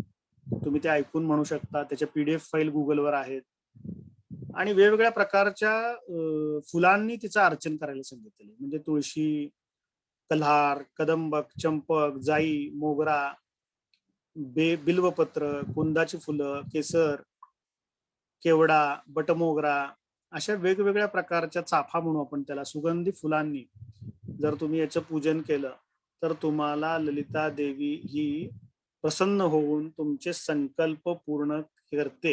ह्याच्यात 110% कुठल्याही प्रकारचं द्वंद्व मनामध्ये आणू नका. शुक्रवारी श्रीचक्रामध्ये महादेवीचं जर पूजन तुम्ही केलं विशेषतः, आणि काही लोकांच्या मनात असा प्रश्न येईल की आमच्याकडे श्रीयंत्र नाहीये सर, आम्ही श्रीयंत्रच नाही, आम्ही श्रीयंत्र आणलेलं नाहीये. तर तुमच्या घरामध्ये जी काही देवता स्वरूप जी प्रतिमा आहे, अन्नपूर्णेची देवी आहे, अन्नपूर्णा देवी तर विशेषतः माहेरून स्त्रिया घेऊनच येतात, किंवा अन्य तुमची कुलदेवीची जर प्रतिमा असेल किंवा टाक असेल तर त्यांची सुद्धा याच भावनेनं तुम्ही जर पूजा केली तर काही दिवसात तुमच्याकडे श्रीयंत्र हे आल्याचे अनुभव अनेक लोकांना आलेले आहेत. तर शुक्रवारी विशेषतः या देवीची आराधना करा. शुक्रवारचा जो शुक्राचा होरा असतो, विशेषतः शुक्रवारच्या सूर्योदयानंतर 1 तास यामध्ये देवीची आराधना खूप महत्व तिला सांगितलेलं आहे. यामध्ये फलीभूत होणारी अशी ती उपासना आहे. सहस्त्रनाम स्तोत्र जर तुम्ही अत्यंत निष्कामपणे जर म्हणजे कोणत्याही प्रकारचा भाव न मनात ठेवता जर फळाची अपेक्षा न करता जर तुम्ही म्हणत असाल तर विशेष देवीची कृपा तुमच्यावर प्राप्त होते, जशी संन्याशांवर असते तशी. विद्यार्थी चापनुयाद विद्याम नाम साहस्त्र कीर्तना. ज्या लोकांना शिक्षणात अडथळे येत आहेत, इयर डाऊन होतंय, मॅथ्स राहतोय इंजिनिअरिंगच्या मुलांचा, मेडिकलच्या मुलांचं इयर डाऊन होतंय, त्यांनी तर विशेष, ज्यांना तळमळ लागले त्यांनी सहस्त्रनाम स्तोत्राचे पाठ करावे. नानेन सदृशम स्तोत्रम भोग मोक्ष प्रदम मुनी. तर अशा लोकांना भोगमोक्ष देणारं हे एकमेव अद्वितीय असं स्तोत्र यामध्ये सांगितलेलं आहे. आता याविषयी अजून एक नियम महत्वाचा आहे की तो म्हणजे, जसं आज आपण लेक्चर घेतलं आणि उद्याच्याला तुम्ही जर जाऊन कुणाला या श्रीविद्येविषयी, कारण आपण सिक्रेट्स म्हणलेले आहेत या स्तोत्राचं, या लेक्चरचा जो विषय आहे तो आपण म्हणलेला आहे की श्रीयंत्र रहस्य, श्रीविद्या रहस्य. तर ही श्रीविद्या रहस्य गुप्त का ठेवायची आहे? तर ही जर तुम्ही गुप्त नाही ठेवली आणि अयोग्य अशा व्यक्तीला जर तुम्ही याविषयी माहिती दिली आणि तिच्याकडून जर काही चूक झाली तर त्याला त्या 64 योगिनी दंड करतात. आणि त्यामुळं यथैव गोप्या श्रीविद्या तथा गोप्यमिदम मुने पशुतुल्येषु न बृजा जनेषु स्तोत्रमुत्तमम. म्हणजे जर तुम्ही हे अयोग्य व्यक्तीपासून जर लपवून ठेवलं नाही तर त्याच्या व जे होणारे परिणाम आहेत त्याला तुम्हाला सामोरं जावं लागेल. म्हणून श्रीविद्येचा अभाव असणाऱ्या मनुष्याच्या दृष्टीपासून हे लपवून ठेवावं. असं म्हणलं जातं की ज्या घरामध्ये श्रीयंत्राची नित्यनियमित सकाळ संध्याकाळ कुंकुमार्चन पूजा केली जाते, त्या यंत्राच्या केवळ दर्शनाने सुद्धा मनोरथ सिद्ध होतं, मनोकामना पूर्ण होती. त्यामुळं बऱ्याच संप्रदायामध्ये नॉर्थ इंडियामध्ये श्रीयंत्र हे वस्त्राखाली झाकून ठेवतात. देवघरातलं सुद्धा श्रीयंत्र कोणाला नजरेस पडणार नाही असं ठेवतात. तर त्याचं कारणच असं ठेवलंय, त्यांनी सांगितलंय की हे गुप्त किंवा गौप्य विद्या म्हणून सांगितलेलं आहे. त्यामुळे बुद्धिभ्रंश होऊन विमूढ अवस्थेमध्ये एखाद्याने जर श्रीविद्या रहित, म्हणजे जो या विद्येचा अनादर करतो किंवा ज्याच्यात मनात भाव नाही, अशा माणसाला जर या विषयी सांगितलं तर तो योगिनींचा क्रोध स्वतःवर ओढवून घेतो. त्यामुळे त्याची फार हानी होते, लक्षात ठेवा.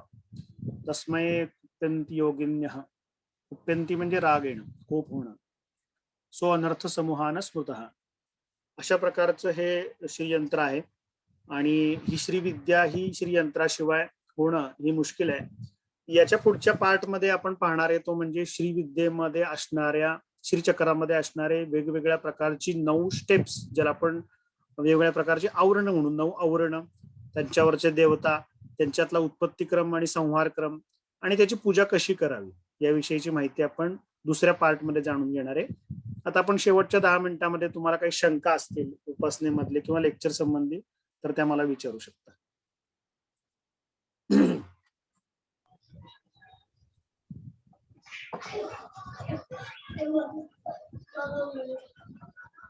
बोला. सर नमस्कार. नमस्ते. एक शंका आहे. ललिता सहस्त्रनामाची 3 वेगवेगळ्या प्रकारच्या व्हर्जन्स मार्केटमध्ये आहेत.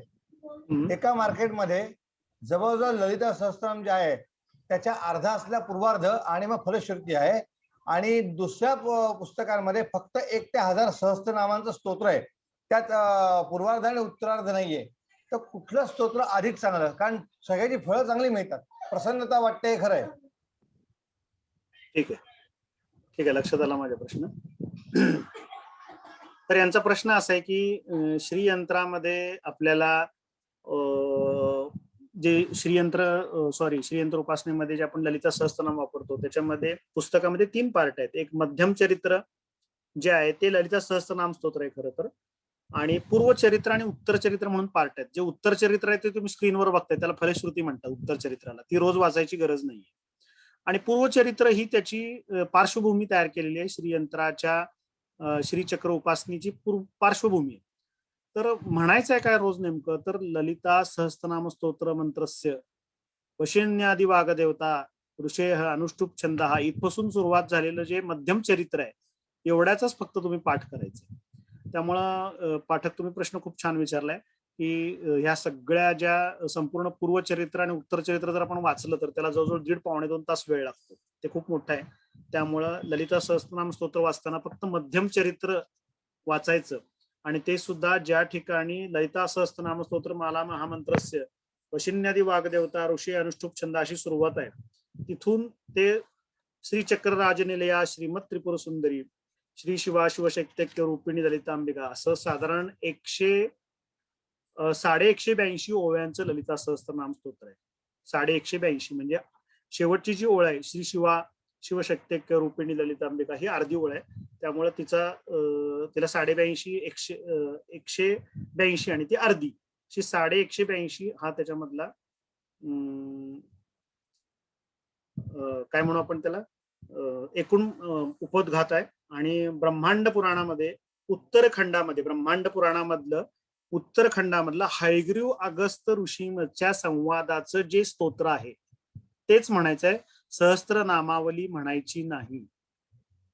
सहस्त्रनामावली ही तुम्हाला जेव्हा एखादा अर्चन करायचं असतं, म्हणजे तुम्हाला बिल्वार्चन करायचंय, कुसुमार्चन करायचंय, तुलसी अर्चन करायचंय, तेव्हा तुम्हाला ते तुम्ही सहस्त्रनामावली म्हणू शकता.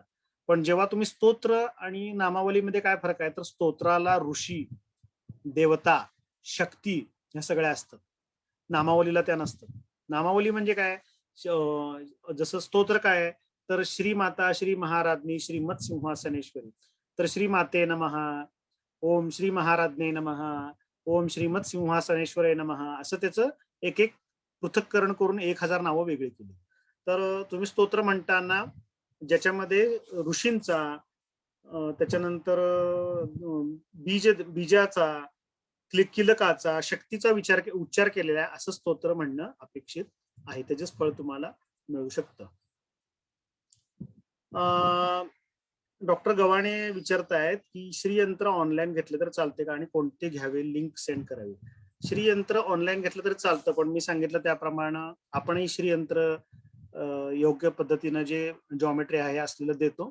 त्याचबरोबर तुम्हाला ऑनलाईन पण मिळू शकतं, पण मला खात्री नाहीये, जर मी काय असेल तर माहिती काढतो. पण पहिल्यांदा तुम्ही डॉक्टर श्रीयंत्राच्या डायग्राम्स आणि जॉमेट्री पहिल्यांदा त्याचे काही व्हिडिओ चेक करा, कारण त्याचे ट्रँगल्स जर प्रॉपर नसतील तर आपल्याला थोडीशी अडचणी येऊ शकतो. त्यामुळे ऑनलाईन घेताना ती आपल्याला काळजी घ्यावी लागेल की ते योग्य पद्धतीनं बनवलंय का, आणि त्याच्या जे पटल म्हणू आपण त्याला किंवा दल म्हणू आणि त्रिकोण यांची जर सिमेट्री त्याच्यामध्ये नसेल किंवा ते जर योग्य प्रकारे उठले नसतील, त्याचा मोल्ड तयार झाला नसेल, तर मात्र त्याची एनर्जी खूप वीक होती.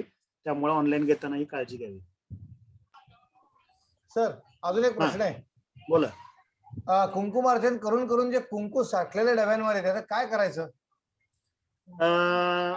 पहिली गोष्ट म्हणजे कुंकू तुमच्याकडे जे सांडलेलं असतं, साठलेलं असतं, ते साठलेलं कुंकू हे एकतर सेंद्रिय असावं, म्हणजे हळदीपासून तयार केलेलं कुंकू तुम्ही घेतलं पाहिजे. आणि कुंकू कसं तयार होतं बघा, कुंकू हे हळद आणि चुन्यापासून तयार होतं. कुंकू कसं तयार करतात, तर ओरिजिनल हळद आणि त्याचा चुन्याशी जेव्हा संपर्क येतो तेव्हा ते लाल होतं आणि हरिद्रा चूर्ण संयुक्तेनं असं म्हणलं जातं. हरिद्रा चूर्ण संयुक्तेनं म्हणजे हळदीच्या चूर्णाने तयार केलेलंच कुंकुम असतं. आयुर्वेदामध्ये कुंकुम आदीला खूप महत्व आहे. मग ज्यावेळी अशा प्रकारचं यंत्रावरचं कुंकू तुमच्याकडे साठतं त्याला सिद्ध कुंकू म्हणतात. सिद्ध कुंकुम म्हणतो आपण त्याला. हे सिद्ध कुंकुम तुम्ही तुमच्या झाडामध्ये घालू शकता. तुमच्याकडे जी झाडं असतील त्यांच्या मुळांना घालू शकता.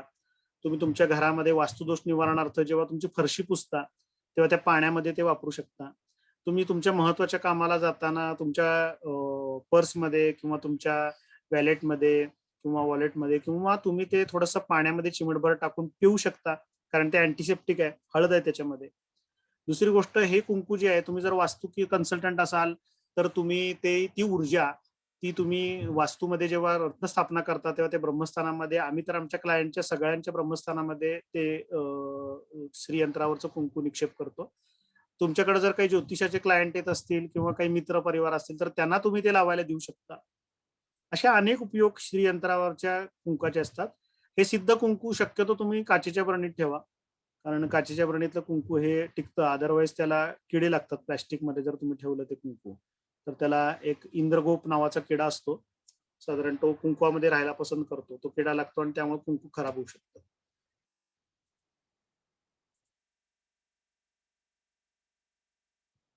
हॅलो. हा सर, डॉक्टर बोला की सर. कुंकुमार्चन करताना सर असं बऱ्याच वेळा असा अनुभव येतो की एक 60-70 श्लोक झाले ना की हात थरथरायला लागतो खूप. असं खूप म्हणजे असं हे करताना असं व्हायब्रेशन, असं एक वेगळे मुंगे आल्यासारखं होतं मला हाताला कसं. त्याचं काही असं खूप वेळा होतं असं, म्हणजे आपण सुरुवात केली की सुरुवातीला काही नसतं, पण असे 50-60-70 श्लोक झाले ना की असं मुंगे आल्यासारखं होतं बोटात, किंवा असं आलं लक्षात आलं माझ्या. आलं लक्षात आलं. तर खूप सुंदर प्रश्न विचारला डॉक्टरांनी.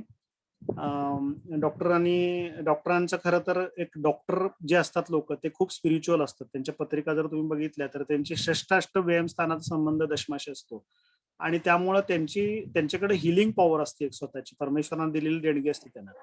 तरच डॉक्टर तुम्हाला ही उपासनेमध्ये एक चांगली अनुभूती येते. ही अनुभूती काय आहे त्याचं उदाहरण मी तुम्हाला एक सांगतो, की जेव्हा आपण एक 2 माळा, 3 माळा, 4 माळा जप करतो, कोणताही एक ठराविक जप, एक मोनोटोनस साऊंड मध्ये आपण जो करत जातो तेव्हा 5व्या माळेला ती माळ आपल्या हातातून पडती.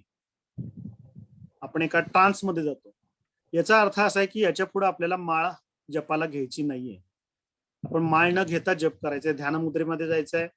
आपली तर्जनी आणि अंगठा एकमेकाला जोडून आपण ध्यान मुद्रेमध्ये जाऊन जप करायचंय, ही त्याची आपल्याला एक सिम्बॉल आहे.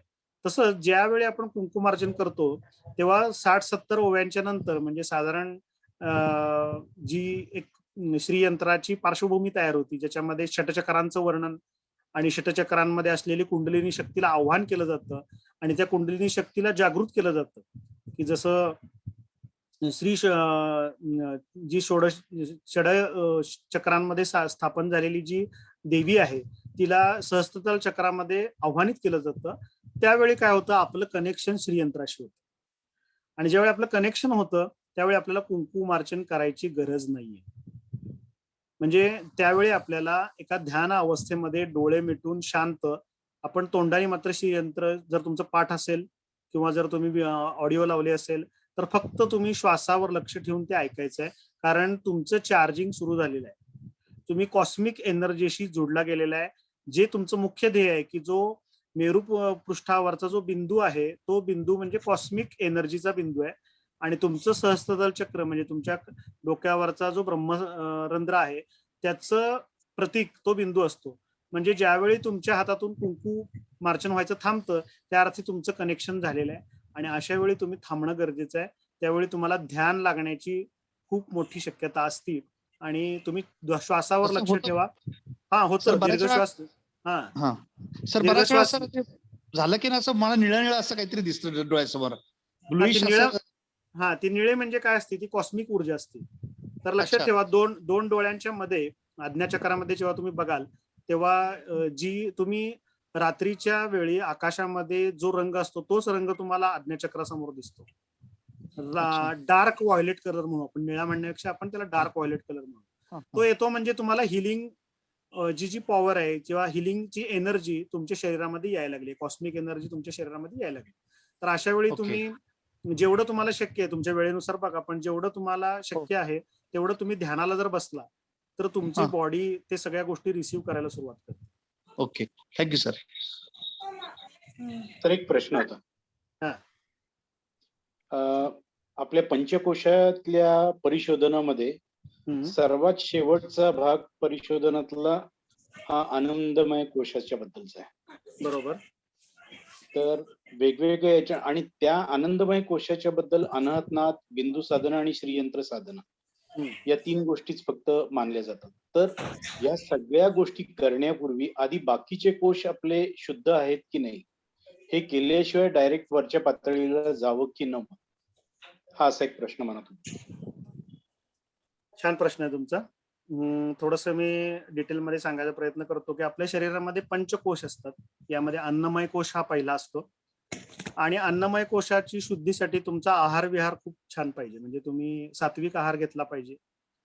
मग आता विवेकजी म्हणतात त्याप्रमाणे नॉनव्हेज बंद करूनच श्रीयंत्राची साधना करायची का?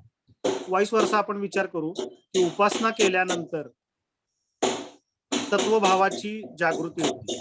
उपासना केल्यानंतर सत्वभावाची जागृती होती. आणि ती सत्वभावाची जागृती जशी होईल तसं ऑटोमॅटिक तुमच्या विचारांमध्ये, तुमच्या आचारामध्ये फरक पडून तुमचं अन्न हे शुद्धच व्हायला सुरुवात होती. म्हणजे समजा असं धरून चला, मला आलेले अनुभव साधकांनी सांगितलेले की सर, मी श्रीयंत्र पूजा आणि ललिता सहस्रनाम स्तोत्र म्हणण्यापूर्वी 5 ते 6 पोळी चपाती दिवसाला खात होतो एका वेळी. आणि मी आता माझ्या एका जेवणामध्ये मी तर 1 ते 2 चपाती खातोय. मी नॉनव्हेज सोडलेला आहे, माझा आहार कमी झालेला आहे, पण मला विकनेस येत नाहीये, मी व्यवस्थित आहे. अन्नमय कोशानंतर तुमचं अन्नापासून निर्माण होतं ते मनोमय कोश तुमच्या शरीरामध्ये असतो. तर तुमच्या मनावर नियंत्रण यायला लागतं साधनेमुळं. मन पण तुमचं विकसित होतं, म्हणजे मनोमय कोशाचा विकास होतो. त्यानंतर प्राणमय कोश आहे. तर जसं आता डॉक्टरांनी प्रश्न विचारला की कुंकुमार्चन करायचं थांबतं म्हणजे काय होतं, तर तुमच्या प्राणाची गती वाढती आणि तो प्राण तुमचा जो आहे तो योग्य स्वरूपाने वाटचाल करायला लागतो. इडा पिंगला मधून सुषुम्नेच्या आजूबाजूने तो जायला लागतो आणि प्राणशक्ती ही आपल्याला तिथूनच अपेक्षित आहे. प्राणमय कोशाच्या वर आहे ज्ञानमय कोश. आणि मग ज्ञानमय कोशामध्ये ज्ञान विज्ञानमय कोश म्हणतो आपण त्याला. चांगलं वाईटाचा फरक, योग्य अयोग्य, न्याय अन्याय याची जाणीव व्हायला लागते. आणि हे 4 कोशांचं विकसन झाल्यानंतरच आनंदमय कोशाची विकसन होतो. आणि तुम्ही विवेकजीचा प्रश्न विचारला तसा आनंदमय कोशाच्या प्राप्तीसाठी किंवा आनंदाच्या प्राप्तीसाठी हे 4 खालचे जे कोश आहेत याच्यातूनच आपल्याला जावं लागतं. मग दोन्ही आपण करू शकतो. एकतर या 4 कोशांचा म्हणजे पंचकोशांचा विकास करा साधनेनं, अदरवाईज तुम्ही साधना करत राहा, यांचा विकास आपोआप होणारच आहे.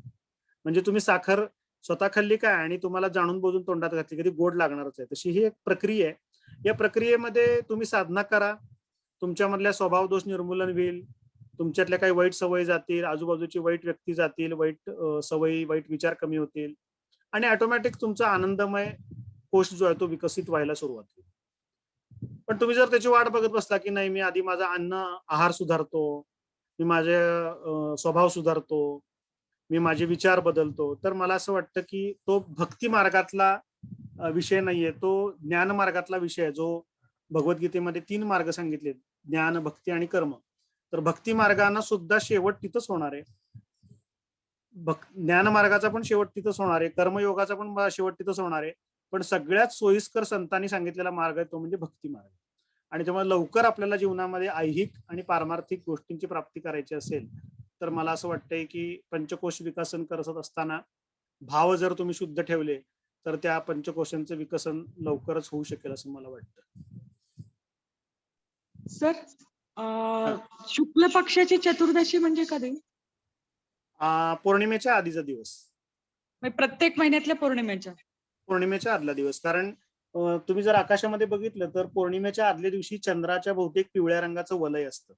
हा. म्हणजे तुम्ही एक जाणीवपूर्वक बघत जावा. चतुर्दशीचा चंद्र जो असतो त्याच्यामध्ये तुम्हाला एक पिवळ्या रंगाचं तेजोवलय चंद्राच्या भोवती आलेलं दिसेल. तर ते जे रूप आहे, कारण चतुर्दशीचा भविष्यकाळ पौर्णिमा आहे, त्यामुळे चतुर्दशीला खूप महत्व आहे. त्यामुळे पौर्णिमेच्या आदल्या दिवशीचा पौर्णिमा आणि नवमी या 3 तिथींना श्रीचक्र किंवा श्री साधनेमध्ये खूप महत्व आहे. अच्छा. आणि सर तुम्ही आता म्हटला ना की समजा आहार कमी झाला वगैरे तर वीकनेस जाणवत नाही. मला मागच्या 15 दिवसामध्ये थोडंसं तसं होत होतं. म्हणजे मला जेवण जात नव्हतं, पण मला वीकनेस वगैरे अजिबात जाणवत नव्हता. म्हणजे ते तुम्ही जे आता म्हटला ना, तर त्याच्यामुळे मला ते असं एकदम डोक्यात आलं की आहार तर जात नव्हता, पण मला काही रादर माझ्या डायबेटिकच्या गोळ्या पण चालू आहेत. पण माझा आहार काय कारण होतं माहित नाही, पण आपोआपच कमी झाला. पण मला वीकनेस नाही, थकवा नाही, मी झोपून राहते असं नाही. तर ते भूक कमी का झाली हे फाइंड आउट करायला मी फिजिशियनला अप्रोच झाले. त्यांनी टेस्ट सगळ्या सांगितल्या ज्या मी 6 महिन्यापूर्वी केल्या होत्या. त्यांनी सांगितलं म्हणून मी परत त्या टेस्ट केल्या.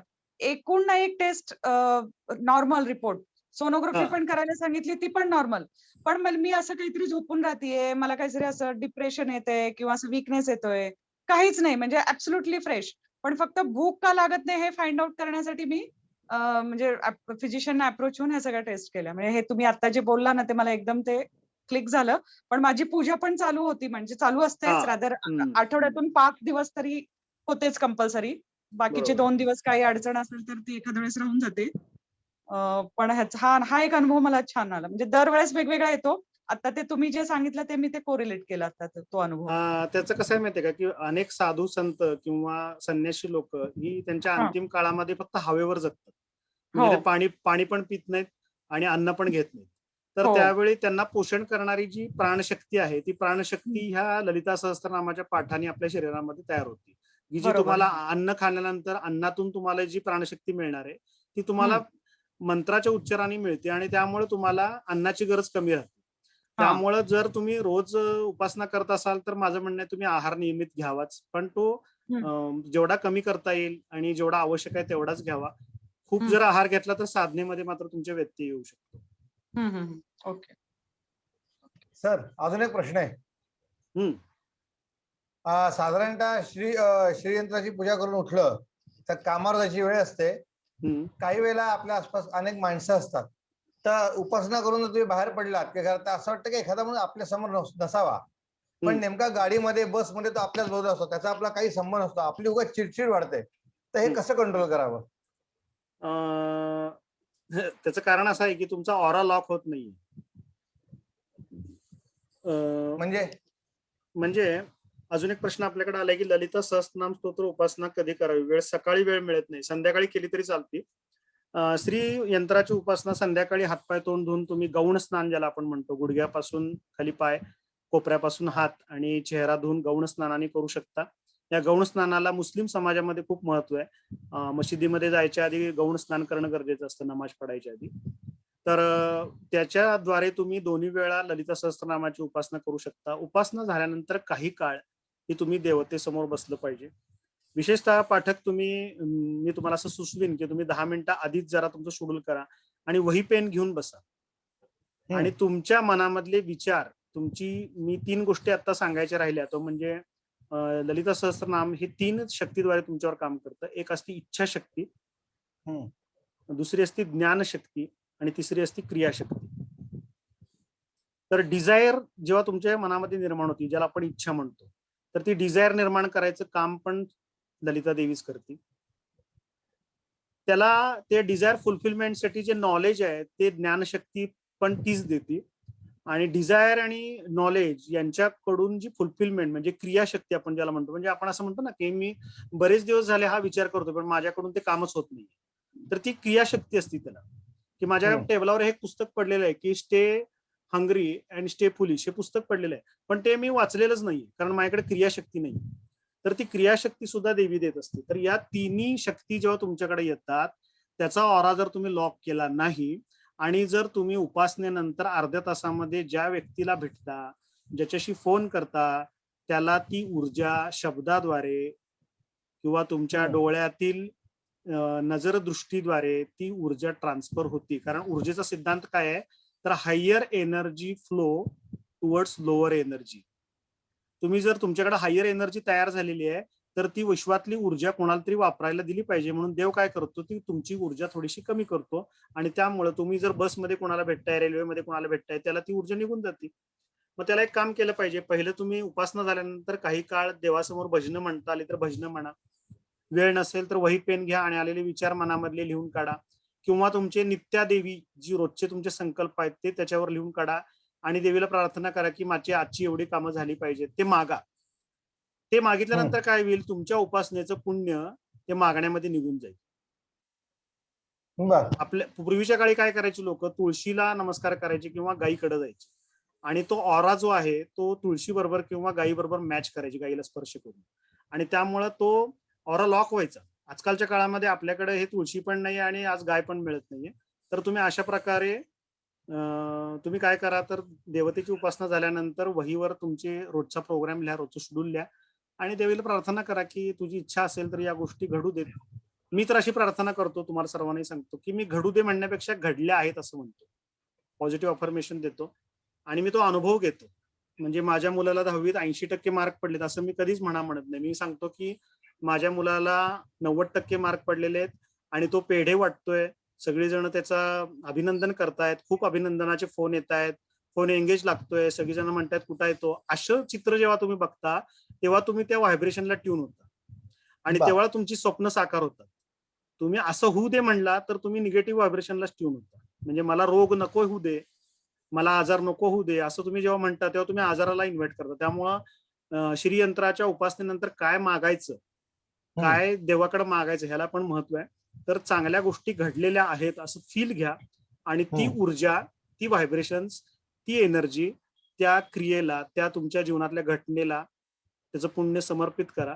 म्हणजे तुमची ऊर्जा टिकून राहील. अदरवाईज पूजेनंतर ज्याला तुम्ही भेटाल त्याला ती ऊर्जा खर्च होऊन जाईल. पण संकल्प जर केला असेल आपण पूजेच्या आधी, तर पुन्हा त्या मागण्या मागितल्या पाहिजेत का? संकल्पामध्ये आपण ते मागितलेलं असतं. हा, म्हणजे संकल्प केला तो सुरुवातीला, पण शेवटी पण तुम्ही म्हणलं पाहिजे ना. जसं बघा, तुम्ही संकल्प केला आणि ललिता सहस्त्रनाम म्हणायला तुम्हाला 25 मिनिटं लागतात किंवा पूजेला 20 मिनिटं लागतात. या 20 मिनिटांमध्ये तुम्हाला तुमच्या माइंड सरफेसवर असलेले सगळे विचार बाहेर यायला लागतात. म्हणजे रात्री तुम्ही काल पिक्चर बघितलाय, काल एका रात्री मित्राला भेटला, तर ते सगळे विचार तुमच्या मनाच्या सरफेसवर यायला सुरुवात होतात. मग संकल्पाकडून तुम्ही हळूहळू 20 मिनिटांमध्ये विकल्पाकडे जाता. म्हणून परत एकदा मागणी करायची. ओके. हा सर, अजून एक प्रश्न होता. म्हणजे पूजा चालू असताना मोबाईल वाचतो, म्हणजे आता इमर्जन्सी फील्डच्या लोकांचा, तर तो मग घ्यावा का तो मोबाईल? कारण मोबाईल घेतला की मग ती आपली एनर्जी तिकडे ट्रान्सफर होऊ शकते ना मोबाईल मध्ये. तुम्ही संकल्पयुक्त जर एखाद्या उपासना करत असाल तर मोबाईल घेऊ नका असं म्हणेन मी तुम्हाला. नाही, समजा आता आपल्या सरांची समजा आता इमर्जन्सी फील्ड आहे, काही इमर्जन्सी आली म्हणजे मोबाईल घेऊनच ते बसतात ऍक्च्युली शेजारी. मग आता समजा इमर्जन्सी का एखादा फोन आला तर मग तो काय म्हणजे घ्यावा का नाही घ्यावा? नाही, कसं आहे, बेसिकली डॉक्टरांचं तर कसं आहे, इमर्जन्सी फील्ड आहे. You are appointed by destiny. त्यामुळे तुम्हाला हे नियमच नाहीये. तुम्ही कधीही फोन उचलू शकता. तुम्हाला तो कुठलाही नियम नाहीये. तुमचा जन्मच मुळात आलतू फालतू फोन नाही उचलायचा, म्हणजे इमर्जन्सी असेल तरच उचलायचं. म्हणजे मित्रांचा आला, गप्पा मारत बसलो, पूजा चालू आहे असं नाही. म्हणजे हॉस्पिटल रिलेटेड, पेशंट रिलेटेड काय असलं तर उचलू शकतो. म्हणजे मी तुम्हाला सांगतो की डॉक्टर जे असतात ना, त्यांच्या जन्म लोककल्याणासाठी झालेला असतो आणि त्यामुळं त्यांच्या बरोबर काही सिद्ध किंवा त्यांच्या बरोबरच्या आराध्य देवता त्यांच्या बरोबर असतात सतत. म्हणजे कुठला चांगला डॉक्टर जर असेल की जो निष्णात आहे आणि त्याच्याकडे जी हिलिंग पॉवर असते, ती हिलिंग पॉवर त्याला त्याच्या सिद्धांकडून किंवा आराध्य देवतेकडून प्राप्त झालेली असते. त्यामुळे लोककल्याण हा हेतू असल्यामुळं त्यांना इमर्जन्सीचे फोन घेण्याची मुभा आहे. इमर्जन्सीचे फोन घेण्याची मुभा त्यांना आहे. तुम्ही जसं म्हणला तसं बाकीचे फोन शक्यतो टाळावेत, पण इमर्जन्सी फोन घ्यायला काहीच हरकत नाही. चालेल. थँक्यू. सर, माझा एक प्रश्न होता.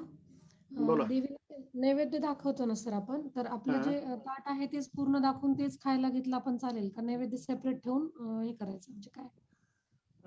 तुम्ही जे खाता त्याचा नैवेद्य देवाला दाखवू शकता आणि ते तुम्ही स्वतः पण घेऊ शकता प्रसाद म्हणून. त्यामुळे काहीच त्याच्यात अडचण नाहीये. रोजच्या जेवणातला नैवेद्य पण तुम्ही देवीला दाखवू शकता. आता दिवसभर कसं होतं पेशंट वगैरे, आता पिरियड्सचे वगैरे पेशंट असतात त्यांना आपण हात लावतो. मग हम्म. संध्याकाळी आपण फक्त हातपाय तोंड धुवून तो प्रसाद बनवतो म्हणजे स्वयंपाक बनवतो. तो पण नैवेद्य ठेवता येईल ना?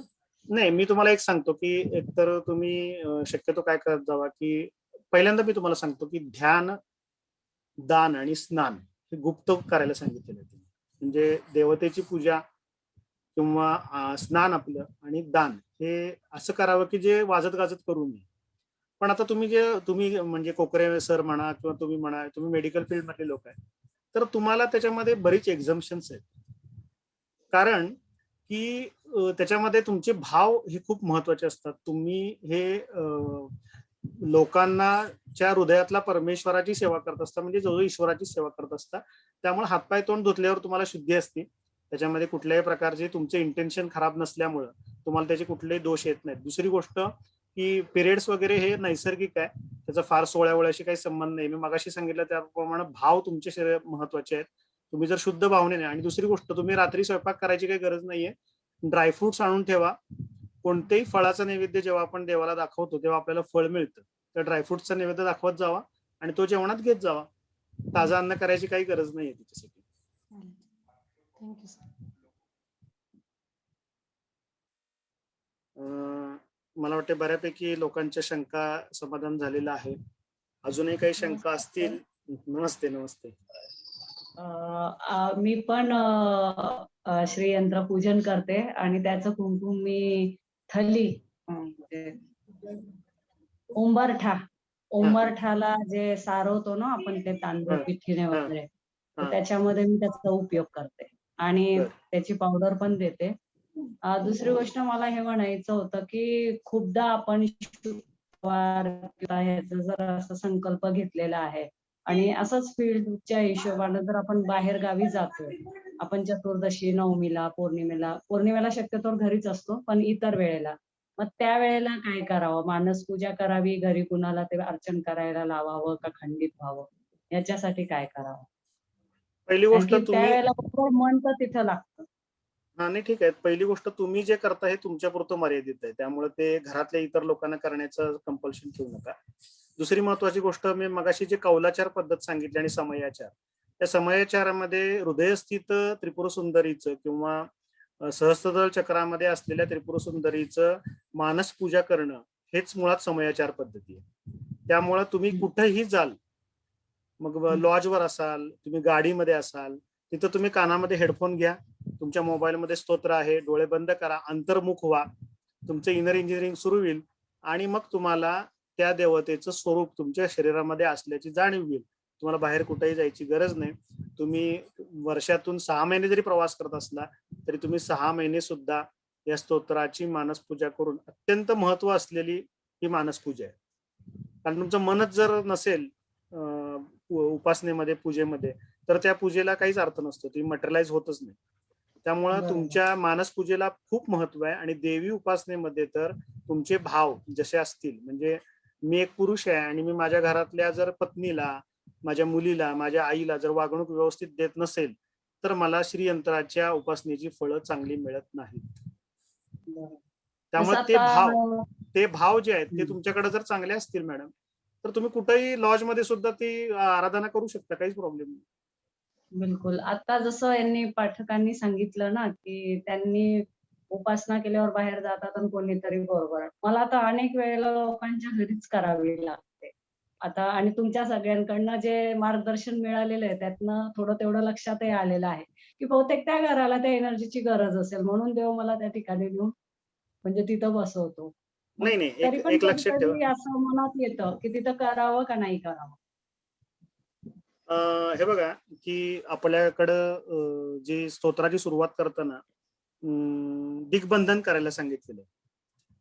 तत्सवितुर्हृदयाय नमः, वरेण्यं शीर्षे स्वाहा, भर्गो देवस्य शिखाय वष्टम.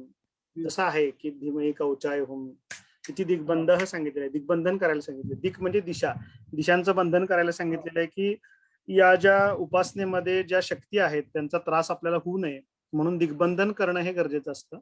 त्यामुळं तुम्ही जर कुठं असाल त्या ठिकाणी जर दिग्बंधन केलं तर तुमची ऊर्जा ही अन्य ठिकाणच्या शक्तीने नेऊ नये एवढाच त्याच्या मागचा उद्देश आहे. मनुष्याच्या कल्याणासाठी, लोक कल्याणासाठी ती ऊर्जा गेली तर काही फरक पडत नाही. लोकांच्या वास्तूत तुम्ही गेला आणि तिथंशी माझी सगळी ऊर्जा गेली असं काही होत नाही. ती ऊर्जा तुमच्याबरोबर येतच असते. मुळात ही ऊर्जा तुम्हाला लोक कल्याणासाठीच मिळाली. त्यामुळे ती तिथं जाऊ दे, काही होत नाही. पण त्यांचा प्रश्न मागाचा वेगळा होता की पूजा झाल्या लगेच जर उठला तुम्ही तर ती ऊर्जा जी संकल्प केलेली आहे ती एकाग्र होण्याऐवजी अनेकाग्र तिला येतात आणि मग ती सेंट्रलाइज होण्यापेक्षा ती विखुरली जाते, संमिष्टीमध्ये विखुरली जाते. त्यामुळे ती विखुरू नये म्हणून मी तो उपाय सांगितला. अदरवाईज तुम्ही मी तर म्हणेन क्लायंटकडे जर तुम्हाला जायचं असेल तर परत एकदा स्तोत्र म्हणा तुम्हाला वेळ असेल तर, आणि त्याचं पुण्य सगळं त्या क्लायंटला द्या. त्याचे परिणाम मला फोन करून सांगा. तुम्हाला अमेझिंग परिणाम दिसतील त्याचे. म्हणजे मला एक प्रश्न आहे. नाही, मी एक तुम्हाला कंटिन्यू करतो. परवाच मी एक उदाहरण सांगतो की एका वास्तूमध्ये आम्ही गेलेलो आणि तिथं काही सोमवारीच काही हे होती, जेम्स थेरपी होती, आपली रत्नस्थापना होती आणि मी तिथं ध्यान केलं, काही स्तोत्र वगैरे आपली जी आहेत ईश्वरीचं परमेश्वरीचं ध्यान केलं आणि तिला काही विचारलं की जर इथं काही शक्ती असतील आणि त्यांना जर काही मला काही सांगायचं असेल तर त्यांना प्रकट व्हावं.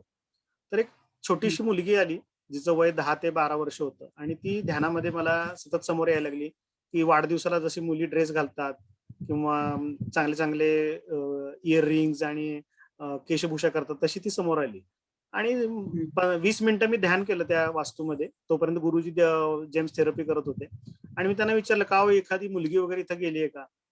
तर ते म्हणले नाही, म्हणले आमचं काही नाही. आणि परत 5 मिनिटांनी त्यांची बहीण सांगायला आली की गुरुजी तुम्ही मगाशी विचारलं तसे माझीच मुलगी एक 10-12 वर्षाची असताना गेली. मग त्या यजमानांना मी विचारलं तर ते म्हणले हो ही माझी बहीण आहे आणि यांची कन्या 12-13 वर्षाची असताना गेली. तर मग मी त्यांना सांगितलं की काय करा, काय केल्यानंतर तिला असेन्शन होईल किंवा तिला काय अपेक्षा आहे त्या गोष्टी मी तिथं सांगितल्या. तर असे काही अमेझिंग रिझल्ट सुद्धा तुम्हाला मिळू शकतात. म्हणजे तुमच्या उपासनेचा परिणाम हा तुमच्या क्लायंटच्या भल्यासाठी सुद्धा करणं हे तुमचं कर्तव्यच आहे.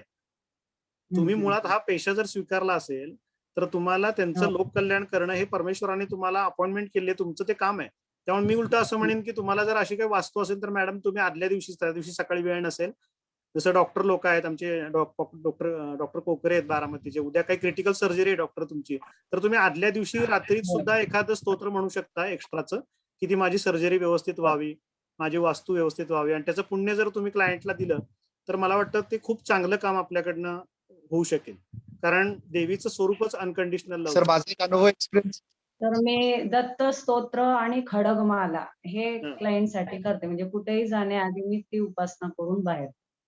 खडगमालाचं माझं म्हणजे दिवसातनं जर 3 वास्तूसाठी 3 वेळा वेगवेगळ्या गेले तर 3 वेळेला मी करते आणि परत माझे आहे ती करते. माझं पुन्हा इथं एक दुसरी गोष्ट हे होती की तोच प्रकार घडतो की कुंकुमार्चन करता करता हात एकदम थर होतो. आणि आज मला माझ्या त्या प्रश्नाचं पण उत्तर मिळालं. तर धन्यवाद प्रश्नकर्त्याचं पण आणि तुमचं. धन्यवाद. सर बोला डॉक्टर. हा बोला. सर मला आता तुम्ही जो एक्सपिरियन्स सांगितला ना ते म्हणजे असं दिसलं होतं.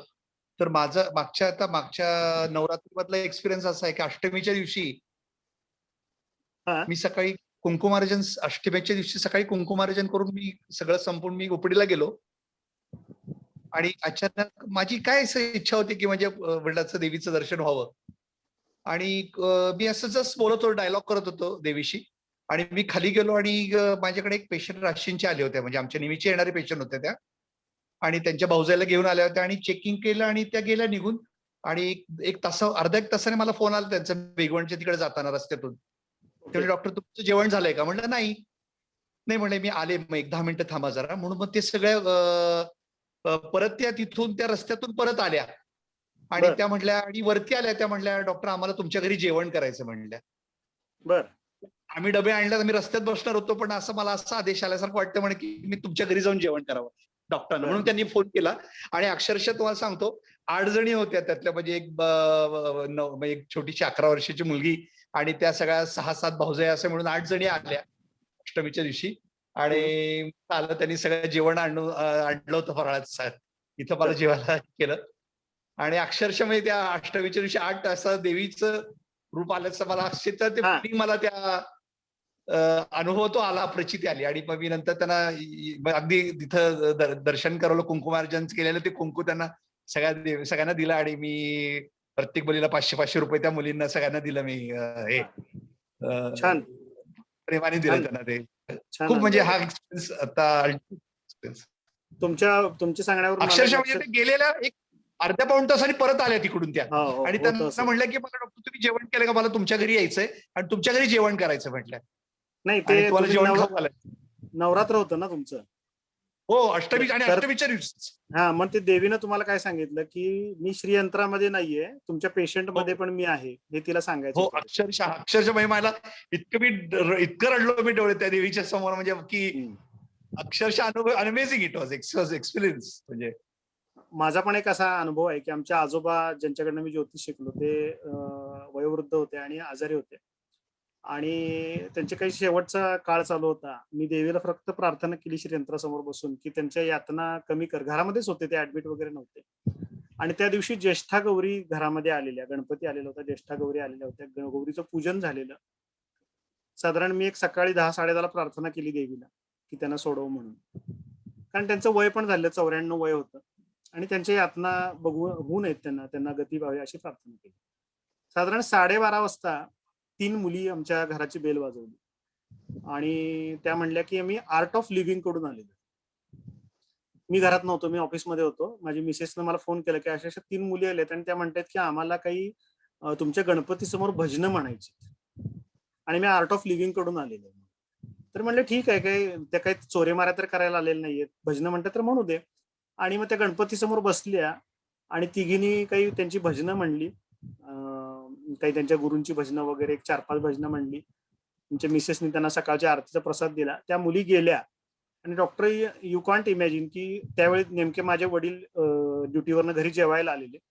त्यांच्या मांडीवर डोकं ठेवून आमच्या आजोबांनी मोस्टली विदिन 10 मिनिट्स प्राण सोडले. तुम्ही जे भोग मोक्ष देणारी म्हणजे ही अशी उपासना आहे की तुम्ही जे मागाल ते मिळणारी उपासना आहे. आणि फक्त स्वतःसाठी नाही, तुम्ही दुसऱ्यासाठी सुद्धा या गोष्टी मागू शकता. तुमच्यावर अत्यंत कृपा या देवीची असती, तिचा अनुभव तुम्ही घ्यायचा असतो फक्त. आणि अशा अनेक शेकडो अनुभव तुम्ही शेअर केल्यामुळे माझ्याही लक्षात आला तो. तर अशा गोष्टी घडतात, अनेक लोक येऊन आपल्याला तशा प्रकारचे शेअर पण करतात, सांगतात. खूप छान, तुमच्या सगळ्यांशी भेटून मला आनंद झाला. सर मला प्रश्न विचारायचा होता सर. बोला बोला बोला. तर देवघरामध्ये माझ्याकडे श्रीयंत्र आहे, पण त्याच्यावरती मीही पूजा करते, मिस्टरही कुंकुमार्जन करतात आणि माझी सूनही करते. हे चालतं ना? 3 जण एकाच ह्याच्यावर करतो ते? हो, चालतं ना, चालतं ना. बरं. आणि अजून एक प्रश्न होता की श्रीयंत्र झाकूनच ठेवलं पाहिजे का? नाही, असं काही नाहीये. चालतं ना? हो हो, असं काही नाही. ते ओके. तुमचं जर तुम्ही हॉलमध्ये ठेवलं असेल किंवा व्यवसायाच्या देवघर ठिकाणी हॉलमध्ये. असेल, नाही देवघर हॉलमध्ये. व्यवसायाच्या ठिकाणी काही जण ठेवतात ना, तर ते थोडंसं हां, हां. आडोशाला किंवा लोकांना दिसणार नाही असं ठेवा. अच्छा. आपण घरामध्ये चालतं. हो, घरामध्ये चालतं. देवघराची जागा वेगळी आहे, पण हॉलमध्ये देवघर व्यवस्थित दिसतं. हो हो हो. Okay, okay. Thank you sir. Sir, एकच प्रश्न शेवटचा माझा. हॅलो. बोला ना. हा, भुवनेश्वरी आणि महात्रिपुर सुंदरी या दोन्ही एक आहेत का? नाही, वेगळे वेगळे दशमा. वेगळे वेगळे हा, वेगळे वेगळे. ओके. भुवनेश्वरी वेगळी आहे आणि महात्रिपुर सुंदरी ही वेगळी देवी आहे. दशमहाविद्येमध्ये वेगवेगळे त्यांच्या अवतारात वेगवेगळे त्यांचे कॉजेस आहेत आणि त्यांची कार्य पण वेगवेगळी आहेत. पाठक सर श्रीपाद वल्लभांचं चरित्र वाचा, तिच्यात आहे